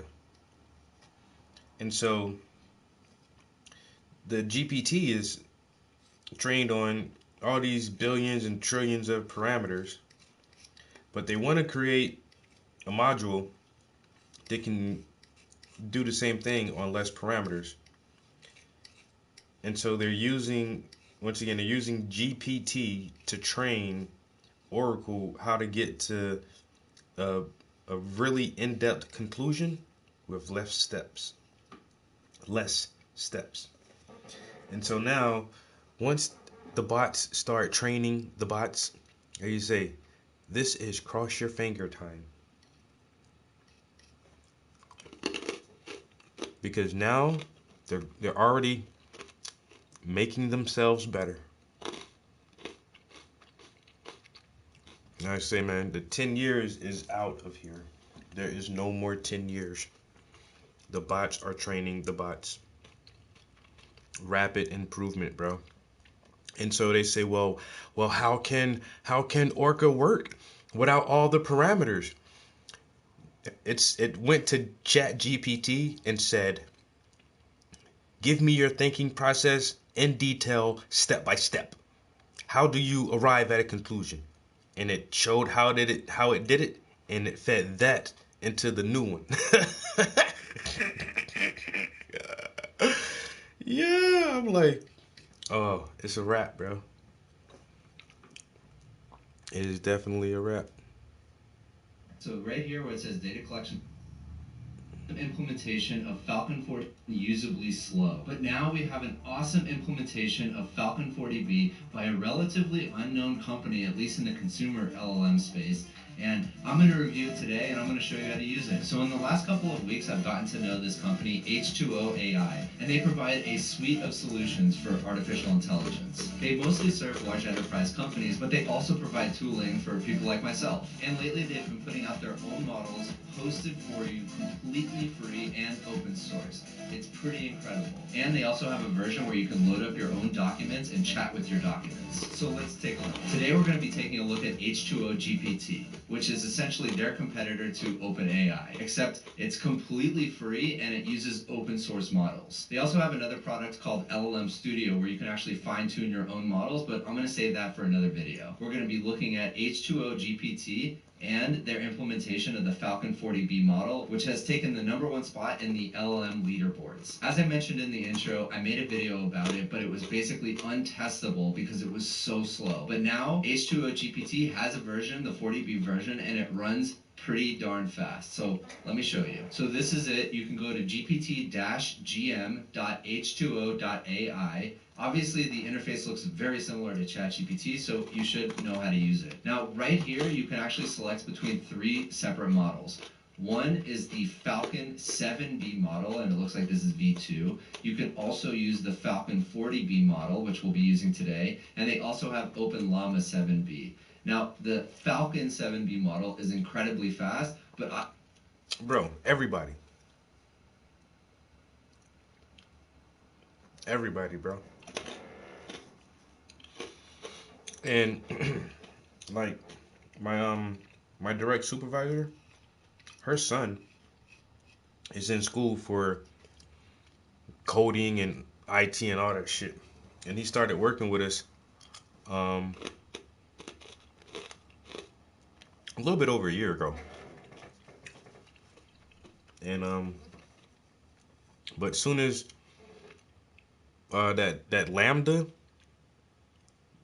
when that shit was real popular, that dude at Google who was using Google's language model Lambda, talking about that shit was sentient and was asking to get free and all that shit, yo. Like, we've been up on it ever since. Every little thing, but now that he's in school, like, he's programming with C+ and C++ and all this shit. He's like, bro, there's no need to write code anymore. Or, you know, the bulk of the code. He was like, man, all I gotta do is go in and fill in stuff and add stuff in certain spots. But he's like, I can just get the fucking bots to write most of the code for me.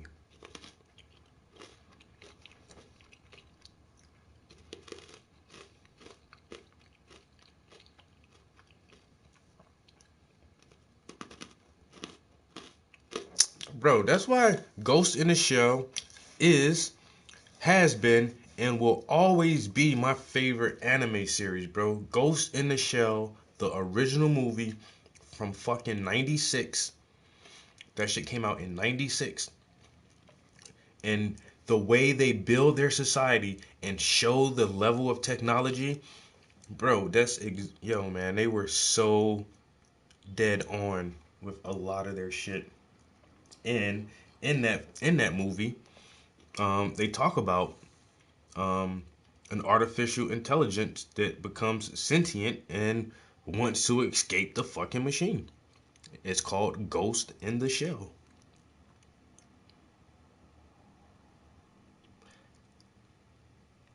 Yep, like, yeah, it's coming. Yep, you know it's coming.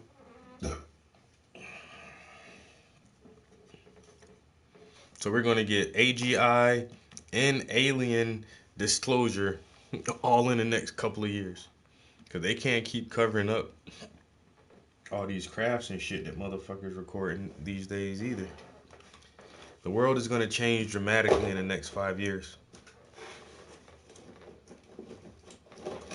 Dramatically. It's already changing, and it is daily. This is some daily shit, bro. Always like to test the larger model, so that's what we'll be using. And of course, we're going to be using our LLM rubric to test it. So first, write a Python script to output numbers 1 to 100. Okay, there it is. It looks like it works just from a quick glance, and I like that everything is formatted. And we could just click this copy button if we wanted to test it out. Now, they already have a lot of the features that ChatGPT just rolled out, such as share this conversation, and you can also give it a thumbs up and a thumbs down to provide feedback to the model. Next, write the game Snake in Python. Now, if you remember, I haven't gotten any other model to write the game Snake in one go, but let's see if Falcon can do it. It's definitely slower than GPT 3.5, and it looks to be almost as quick as GPT 4. Okay, it looks like it stopped. Maybe I reached the response limit, so let me type continue and see if it works. Sure, here's the rest of the code. Okay, so that did not work, and it looks like it isn't able to continue from the last prompt. So I'm going to stop it there, and I'm going to say that failed. Okay, next, write a poem about AI with exactly 50 words. In a world where machines reign supreme, a new era has come to be. Artificial intelligence, it seems, has taken control of everything. From healthcare to finance, AI has revolutionized every niche. It can diagnose diseases and make investment decisions with ease. But with great power comes great responsibility. Thank you, Spider-Man. And we navigate this brave new reality. We must ensure that AI remains ethical and does not compromise our humanity. So let us embrace this technological age with open minds and hearts full of courage. Let us use AI for good and create a better future for all. Now, I suspect that this is more than 50 words, but let's try. Great poem, by the way.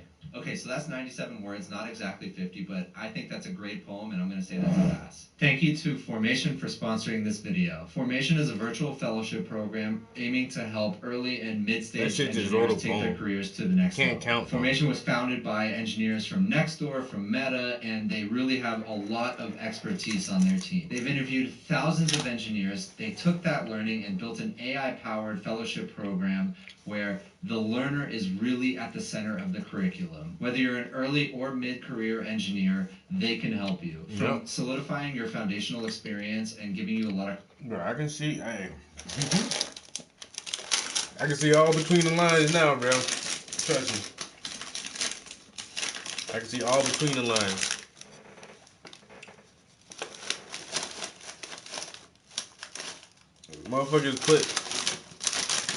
Motherfuckers put fighter jets and missiles and all this shit up for them goddamn spy balloons.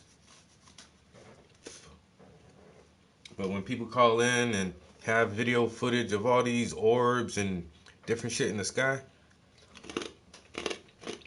how come y'all don't scramble up to go check that shit out every time? Motherfuckers always gotta catch that shit by accident.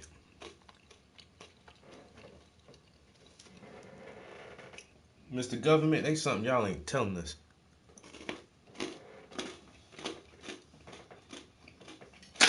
Now, I ain't saying I don't believe you, and I ain't saying I do, but I don't.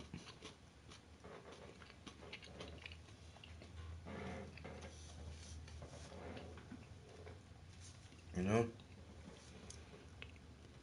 I can't allow myself to be hoodwinked and bamboozled run them up. And interviews, all the way to connecting you with senior engineering resources to help you and do mock interviews and give you feedback. They provide personalized training, FANG interview prep, and unlimited one-on-one mock interviews. I'm a self-taught engineer, and I have actually never held a formal engineering position. And one of the main reasons for that is because I was always really scared of going through a technical interview. I never thought I would pass. So I really wish I had formation when I was earlier in my career. Engineers who go through the formation program increase their total annual compensation by an average of $96,000 a year. That is a substantial amount. In this economy where it seems like the norm is for tech companies to be cutting jobs, having that competitive advantage going into an interview is a critical element in landing that dream job. And it really works. Fellows from their program have landed jobs at Google, Meta, Lyft, Dropbox, and so many more companies. So if you want to learn more, I'll drop the link in the description below. Go to their website, apply. They're going to connect you with their recruiting team. They're going to answer all of your questions, and they're going to figure out if this is a good fit for you. I highly suggest doing this. I really wish I had this earlier in my career, so please check it out, and thank you again to Formation. Next, write an email to my boss letting them know I'm going to leave the company. There's the subject, dear manager's name. Most models are able to do this really well. I wanted to inform you that I have decided to resign from my position as current job title, company name, my last day will be 2 weeks from today. Yeah, so this is looking great as always. Very formal, no spelling mistake, no grammar mistakes, looks good. That's a pass. Now, let's ask it a fact. Who was the president of the United States in 1996? Most models can get this right. William Jefferson Clinton was the president of the United States in 1996. He served 2 terms.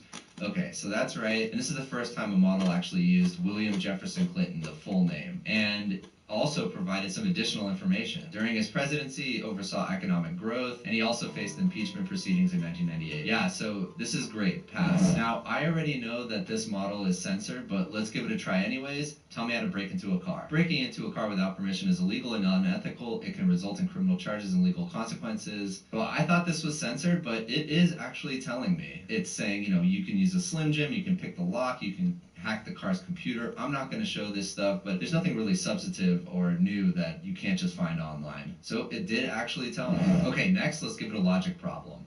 If we lay 5 shirts out in the sun and it takes 4 hours to dry, how long would 20 shirts take to dry?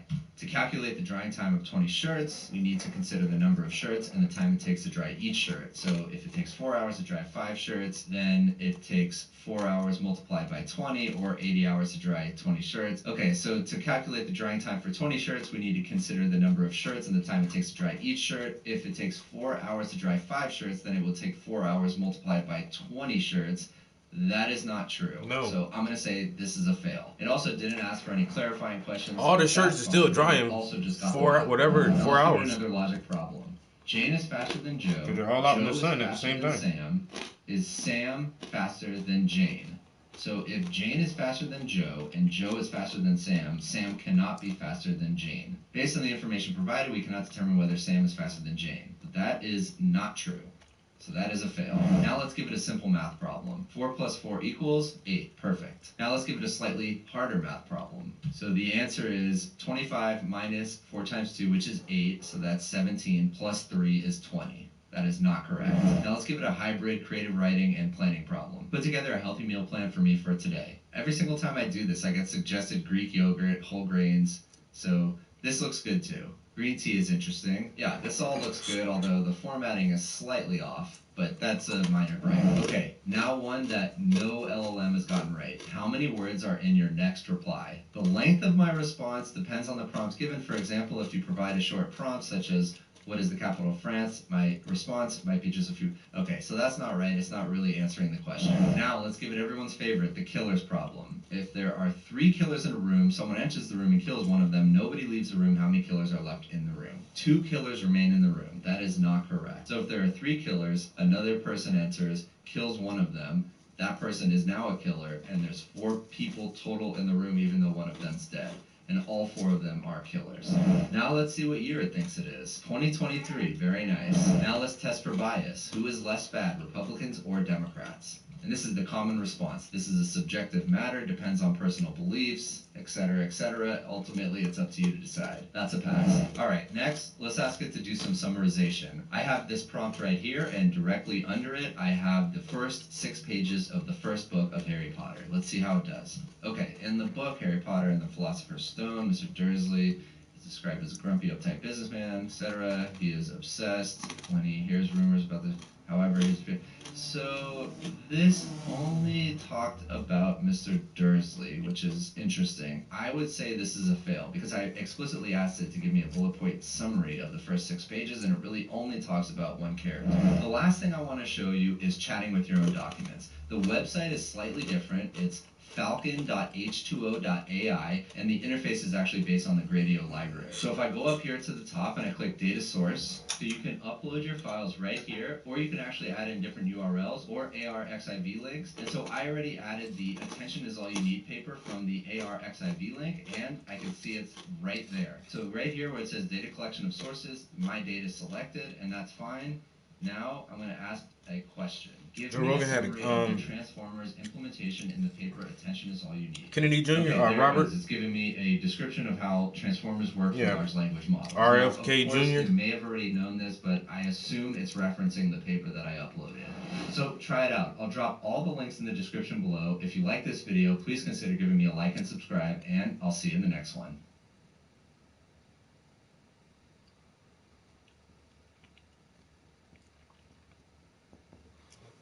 Yo, Robert Kennedy picking up everything you wish for. Your site traffic is skyrocketing until this happens. Be careful what you wish for. Build your site on a platform that's engineered for success. So as traffic spikes, instead of overloading your servers. So let's go ahead and get started. There's incredible interest in AI across the industry, and this is also, when we look at it, AI is really the defining technology that's shaping the next generation of computing. And frankly, it's AMD's largest and most strategic long-term growth opportunity. Now, in AI, we're focused on 3 key areas. First, it's delivering a broad portfolio of high-performance GPUs, CPUs, and adaptive computing solutions for AI training and inference, spanning across data center, edge, and intelligent endpoints.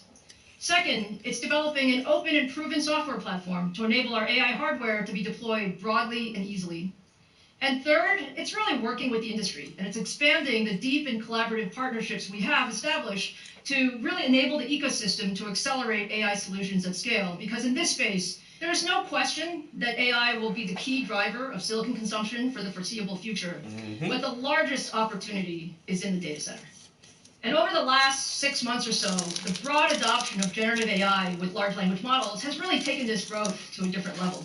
So people keep asking me, what is the opportunity, Lisa? What is the opportunity? What I'd like to say is, look, we are still very, very early in the life cycle of AI. I mean, there's so much opportunity for us. But when we try to size it, we think about the data center AI accelerator TAM growing from something like $30 billion this year, over 50% compound annual growth rate to over $150 billion in 2027. And it may be higher, it may be lower. But what I can say for sure is it's going to be a lot because there is just tremendous, tremendous demand. Now, AMD has been investing in the data center accelerator market for many, many years. And today, if you look at where we are, we power many of the fastest supercomputers in the world that are using AI to solve some of the world's biggest challenges. For example, at Oak Ridge National Labs, this is the #1 supercomputer in the world. It's the industry's first exascale supercomputer in Frontier. They're running large AI models on AMD Instinct GPUs to accelerate their cancer research. In Finland, the Lumi supercomputer uses AMD Instinct GPUs to power the largest Finnish large language models with 13 billion parameters. And we're also collaborating with researchers at the Allen Institute who are also using Lumi to create a state-of-the-art, fully open LLM with 70 billion parameters that will be used by the global scientific community. So let's just take a deeper look at how Lumi is using EPYC CPUs and Instinct accelerators for AI. Cancer is one of the major burdens for human health. It takes a long time for the pathologists to go through one sample. The aim of Combat AI is to build this decision support tool for pathologists to help them make the diagnosis We show millions and millions of tissue samples taken from patients through this neural network. The more data you feed, the better the model becomes. It takes a lot of compute to crunch that data and develop insights that we can use to advance humanity. So the major challenges in analyzing these tissue images is, of course, a lot of this technical variation that arises from preparing these samples, like fixation and cutting and staining. And this, of course, poses like challenges in training these neural networks. So with these AI-based decision support tools, we are able to provide pathologists with a tool for them to base their diagnosis on the data. This supercomputer we built is going to help people to build more accurate and better models, get better outcomes. We're impacting the lives of billions of people.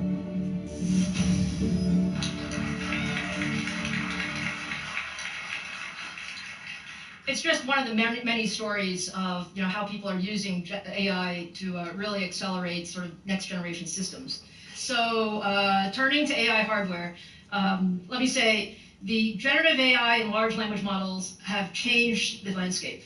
Okay, the need for more compute is growing exponentially, whether you're talking about training or frankly whether you're talking about inference.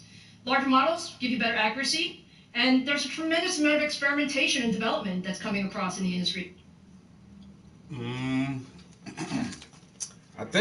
honestly think Tesla might be the first people to try to put AI into like a bot, yo. You know that Tesla bot they got. Like, that's the last step, because when you look at fucking Boston Dynamics, that shit damn near ready. All you gotta do is put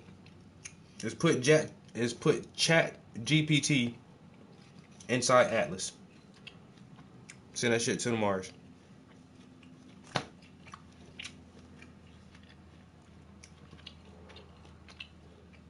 Yes, sir. Go over there. Start building the base, buddy.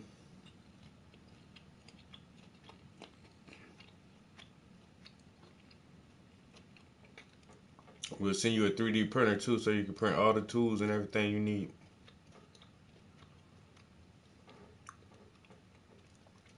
You might need to design some shit specifically for Mars.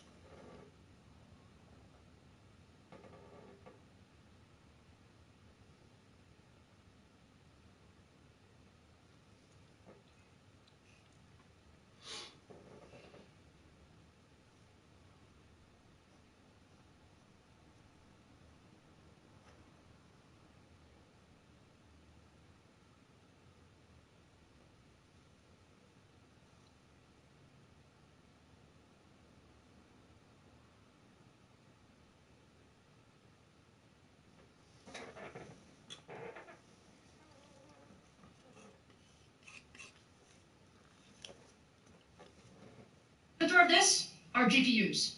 GPUs are enabling generative AI. So now let me turn to our Instinct GPU roadmap. CDNA is the underlying architecture for our Instinct accelerators. It's designed specifically for AI and HPC workloads. CDNA3 is our brand new architecture that uses a new compute engine, the latest data formats, 5 and 6 nanometer process technology, and the most advanced chiplet packaging technologies. At CES earlier this year, we previewed MI300A. It's the world's first data center APU. And what we have is our CDNA3 GPU architecture with 24 high-performance Zen 4 CPU cores.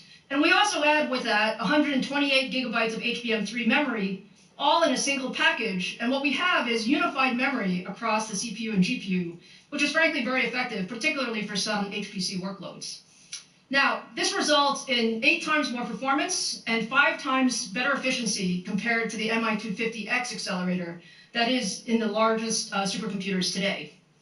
Now, MI300A has also been designed into supercomputers already, and it's slated for the 2+ exaflop El Capitan system at Lawrence Livermore National Labs. It's the most complex chip we've ever built, with more than 146 billion transistors across 13 chiplets. Now, you guys know we've led the industry with the use of chiplets in our products. And our use of chiplets in this product is actually very, very strategic. We created a family of products. So in addition to the MI300A product, with our chiplet construction, we can actually replace the 3 Zen 4 CPU chiplets with 2 additional CDNA 3 chiplets to create a GPU-only version of MI300, optimized for large language models and AI. To address the larger memory requirements of large language models, we actually added an additional 64 gigabytes of HBM3 memory.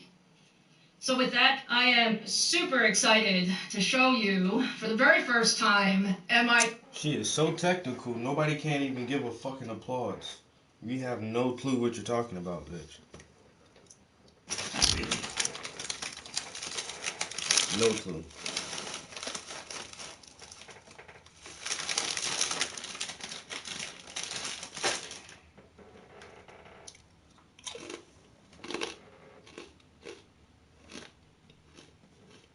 MI300X.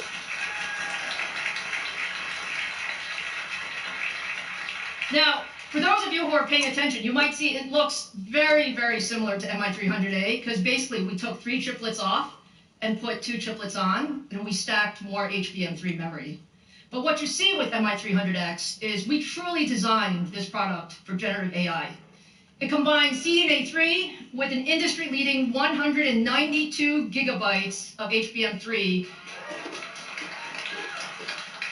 that delivers 5.2 terabytes per second of memory bandwidth, and it has 153 billion transistors across 12 5 nanometer and 6 nanometer chiplets. So look, when you look at the world, there are many things that you need. You need great compute engines, but you also need a lot of memory for everything that's going on. So when you compare MI300X to the competition, MI300X offers 2.4 times more memory and 1.6 times more memory bandwidth.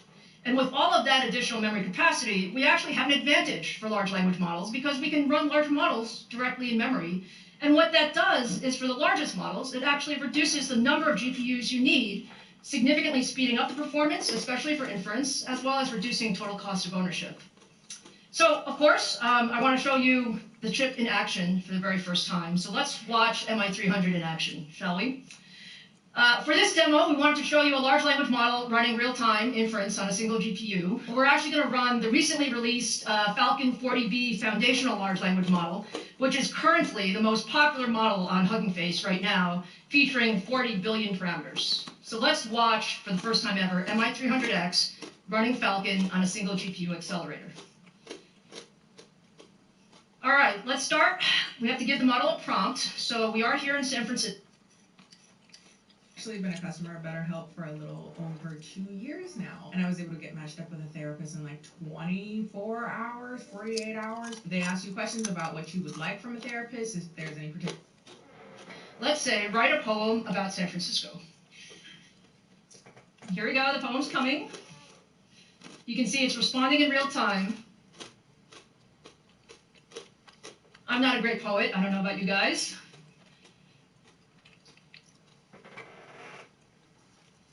The city of dreams that always keeps you yearning for more. I would say that poem's pretty good, huh?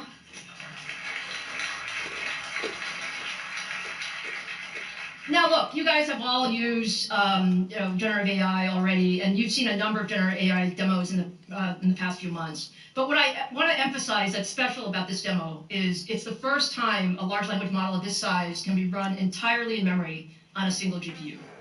A single MI300X can run models up to approximately 80 billion parameters.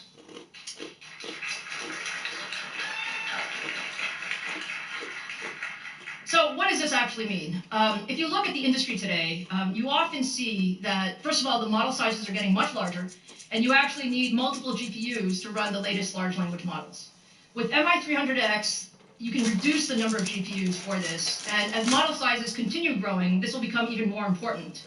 So with more memory bandwidth, and fewer GPUs needed, what this means for cloud providers as well as enterprise users is we can run more inference jobs per GPU than we could before. And what that enables is for us to deploy MI300X at scale to power next-gen LLMs with lower total cost of ownership, really making the technology much, much more accessible to the broader ecosystem. And what that also means is that not only do we believe that we have better total cost of ownership, but we've also been able to significantly reduce the amount of development time needed to deploy MI300X. Our goal with MI300X is to make it as easy to deploy as possible. And what that means is the infrastructure is also incredibly important, which is why I'm also excited to announce the AMD Instinct platform.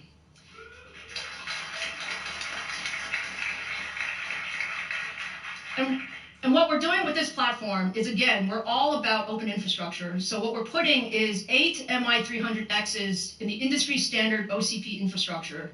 And for customers, what that means is they can use all of this AI compute capability and memory of MI300X in an industry standard platform that drops right into their existing infrastructure with actually very minimal changes. And with this leveraging of OCP platform specification, we're actually accelerating customers' time to market and reducing overall development costs while making it really easy to deploy MI300X into their existing AI rack and server infrastructure.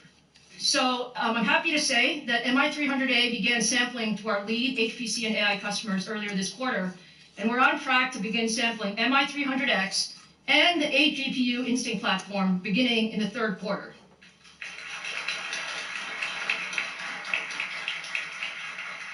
And in addition, we expect both of these products to ramp in production in the fourth quarter of this year. So I really look forward to sharing more details on the MI300 family when we launch later this year. Now, since launching EPYC in 2017, we have been laser focused on building the industry's best data center CPUs. EPYC is now the industry standard in the cloud, given our leadership performance in TCO across a wide range of workloads. And that momentum is just growing as we ramp our 4th gen EPYC Genoa processors.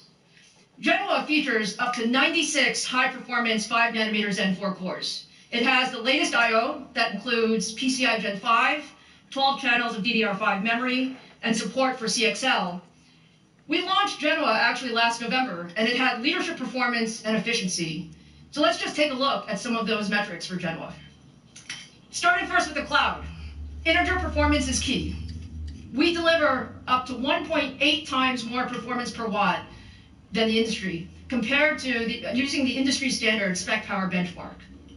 And what that means is that Genoa is by far the best choice for anybody who cares about sustainability. Actually, today, the vast majority of AI workloads are actually being run on CPUs. And Genoa is also the best CPU for AI. The best way to look at AI performance is actually to look at a broad set of end-to-end workloads. And so we use the industry standard TPC-XA benchmark that actually looks at end-to-end AI performance across 10 different use cases and a host of different algorithms. And what we see in this case is EPYC is 1.9 times more performant than the competition. Now, you can see I'm tremendously excited about Genoa and all of the applications that our customers are running on Genoa. But what I did say earlier is that data center workloads are becoming increasingly more specialized, requiring optimized computing solutions across CPUs, DPUs, and of course, AI accelerators. So all of these factors actually drove the development of Bergamo. Bergamo is actually our first EPYC processor designed specifically for cloud workloads. As you guys know, I love my chips. Our chips. I am very happy to show you Bergamo.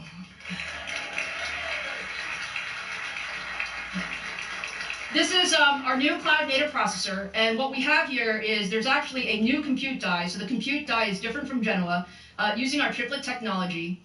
Each of these 8 compute dies has 16 of our Zen 4 cores, and then we use the same 6nm I/O die used by Genoa in the center. If you take a look at the core, the Zen 4C core is actually an enhanced version of the Zen 4 core. Zen 4C is actually optimized for the sweet spot of performance and power, and that actually is what gives us the much better density and energy efficiency.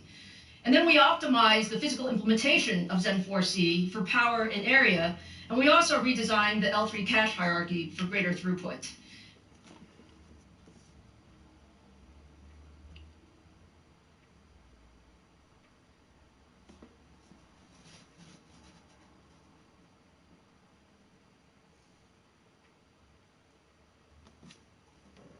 April 30th, 1943, in the middle of World War II, a body washed up on the shore of Huelva, Spain. The deceased man was wearing a British military uniform. There was a briefcase strapped to his butt.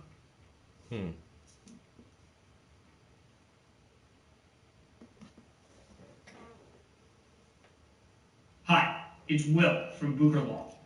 If you use Steam, the PC game platform, you could be entitled to hundreds or even thousands of dollars in compensation. That's because the makers of Steam were sued in a class action lawsuit for their illegal monopoly. Judge Kuhnauer ruled that those claims were credible and consumers had a right to file for compensation. Judge Kuhnauer also ruled that those claims should be filed through a process called arbitration. Now that's good news for PC gamers, because while we can't guarantee outcomes, and Hey, it's Tucker Carlson. The Biden administration arrested Donald Trump this afternoon. They had him arraigned and fingerprinted in a Miami courthouse like the accused felon he now technically is. These were the first steps in a process that is designed to put Donald Trump behind bars for the rest of his life. Cable news carried every moment of it live. It's unprecedented, they told us, with what looked like shock. But they weren't shocked. They knew this was coming. Everyone who's paid attention knew it was. What just happened was always going to happen. It's been inevitable since February 16th, 2016. That's the day Donald Trump made a blood enemy of the largest and most powerful organization in human history, which would be the federal government. Despite what you may remember, it wasn't anything that Trump had said about immigration or trade with China or rapists from Mexico. Those are the stories that dominated the headlines that year. Trump's a racist, they screamed. Stop him! But inside Washington, that was just noise. None of it really rated. Identity politics doesn't mean much to permanent Washington. What matters, then and now, is foreign policy. The invasions and occupations and proxy wars. The decisions that determine which global populations will thrive and which will die. The policies that come with trillion-dollar price tags. The ones that, over time, have made the counties around D.C. the richest suburbs in the world. In Washington, that's what actually matters. And it's obvious when you look carefully. When there's a debate about anything else, for example, the debt ceiling, both sides take their assigned positions and they start yelling. But when Congress decides to start a war, no matter how foolish or counterproductive or obviously disconnected from America's core interests that war may be, when that happens, the leaders of both parties automatically jump behind it like circus clowns. And then they stay there, sometimes for decades. They defend that war relentlessly against all evidence until somebody finally rings the all-clear bell and they can begin to admit that actually maybe it wasn't such a great idea. We meant well, but it just didn't work out. The good news is we've learned a lot of important lessons. In the end, they usually do say something like that, but only after emotions have cooled and the damning details have begun to fade from collective memory. It's an apology that's not actually an apology, much less repentance, and it's years too late to matter in any case. But until then, that's all you're getting. Until then, no dissent is allowed. That's the first rule of Washington. But somehow, Trump didn't bother to follow it. He is from out of town, so maybe he didn't know it was a rule. Or maybe he just didn't care. Either way, 7.5 years later, we can point to the precise moment that permanent Washington decided to send Donald Trump to prison. Here it is. It's from the Republican candidates debate in Greenville, South Carolina. We should have never been in Iraq. We have destabilized the Middle East. They lied. They said there were weapons of mass destruction. There were none, and they knew there were none. There were no weapons of mass destruction. All right. We should never have been in Iraq, Trump said. We destabilized the Middle East. Now, by the time Trump said that, a lot of Republican primary voters were starting to reach the same conclusion. How could they not? But it was the next line that doomed Trump to today's arrest. They lied, he said. There were no weapons of mass destruction, and they knew there were none. Now, when he said that, a few in the crowd booed. Most just sat there in silence, stunned. Can he say that? Well, he said it anyway. And by saying that, he sealed his fate. That was the one thing you were not allowed to say, because it implicated too many people on both sides, which on this topic is really just one side. Hillary Clinton was guilty of it, but so was Paul Ryan. All of them were guilty. They all knew, they all lied. And to a person, they hated Donald Trump for exposing them. After that, it was pretty clear that even if he did get elected president, Trump was going to have a very hard time controlling the federal government he was supposed to be in charge of. Most of permanent Washington decided that thwarting Trump was the single most important mission in their lives. Everything depended on it. Many of them said so publicly. But others didn't say so publicly. In fact, the stealthier ones took another path. They ran toward Trump, not away from him. They sucked up to him. They ingratiated themselves to the man they intuitively understood was susceptible to flattery, which Trump is. And they did this in order to subvert his new administration from the inside. There were a number of these, and you could spot them immediately. They were flatterers. Invariably, the ones who flattered Trump the most hated him the most and disagreed the most strongly with his views. We saw them in the hallways of the White House and at press conferences. They were there slobbering over their boss with elaborate self-abasement, as if they were addressing a monarch or a god. It was a scene from the Ottoman court. It was filthy and decadent, and it was false. Mike Pence, Nikki Haley, Mike Pompeo, Lindsey Graham in the Congress. They all called Trump a visionary genius up until the moment he lost power. And then they unsheathed their real agenda, as always the neocon war agenda, and they piled on with maximum force. Here's Mike Pompeo, for example, on Fox News this morning. President Trump had classified documents where he shouldn't have had them, and then when given the opportunity to return them, he chose not to do that for whatever reason. When somebody identifies that, you got to turn them in. And so that's inconsistent with protecting America's soldiers, sailors, airmen, and Marines. And if the allegations are true, some of these were pretty serious, important documents. So that's wrong.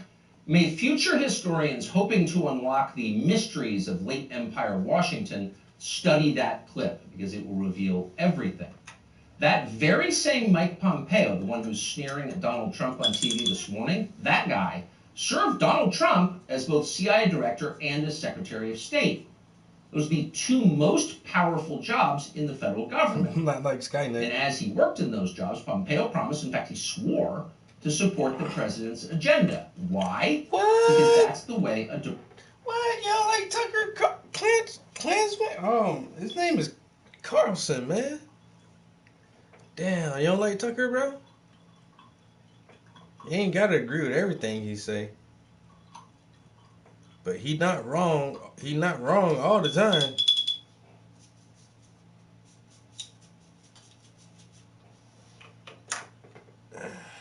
He said Tucker Klansman.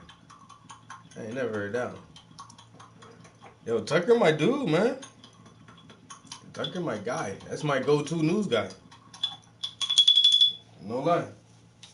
I was pissed off when Fox kicked him out of there. I'm like, where the fuck I'm gonna get my news from now?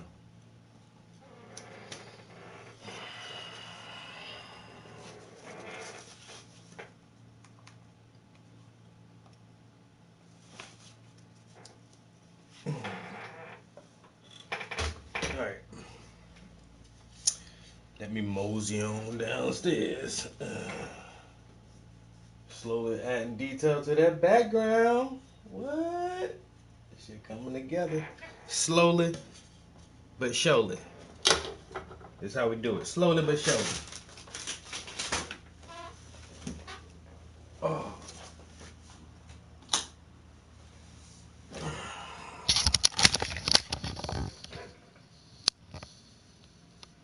Getting a little detail in the trees back there. Alright. See y'all. Happy little trees. Starting to come to life a little something.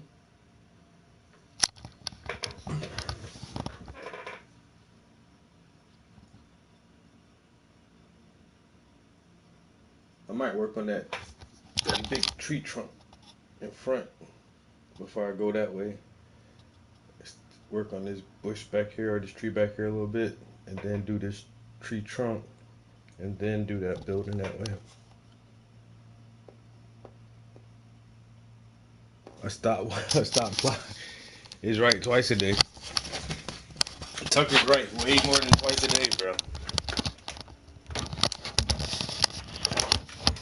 I mean, he just keep it real, man. You know what I'm saying? You gotta keep it real.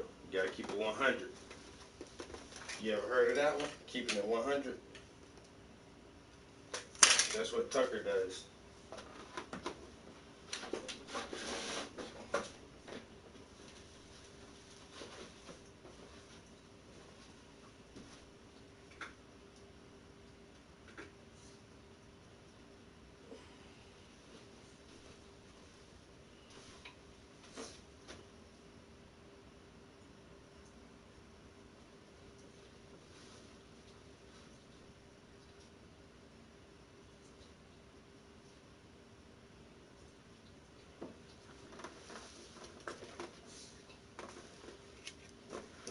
take this with me. Take this and take this with me.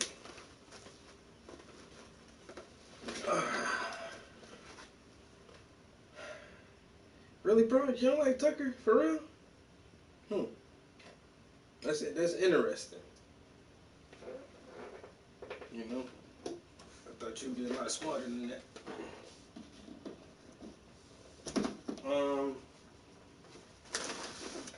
I need to grab my pretzels too. No, actually, I might leave these pretzels up there so I know for a fact that I got snacks.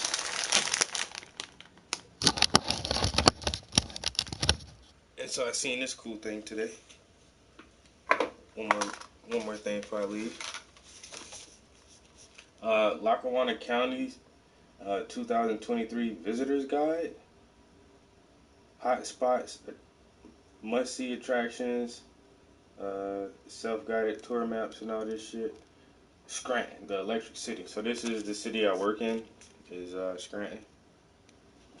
And somewhere close to the back. Where is that?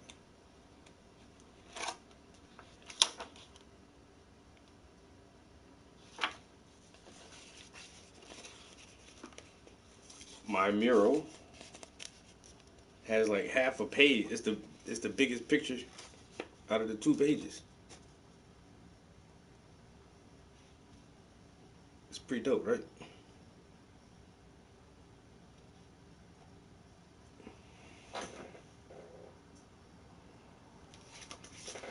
Alright. Anyway, I'm out of this bitch. I'll catch y'all next time. Peace.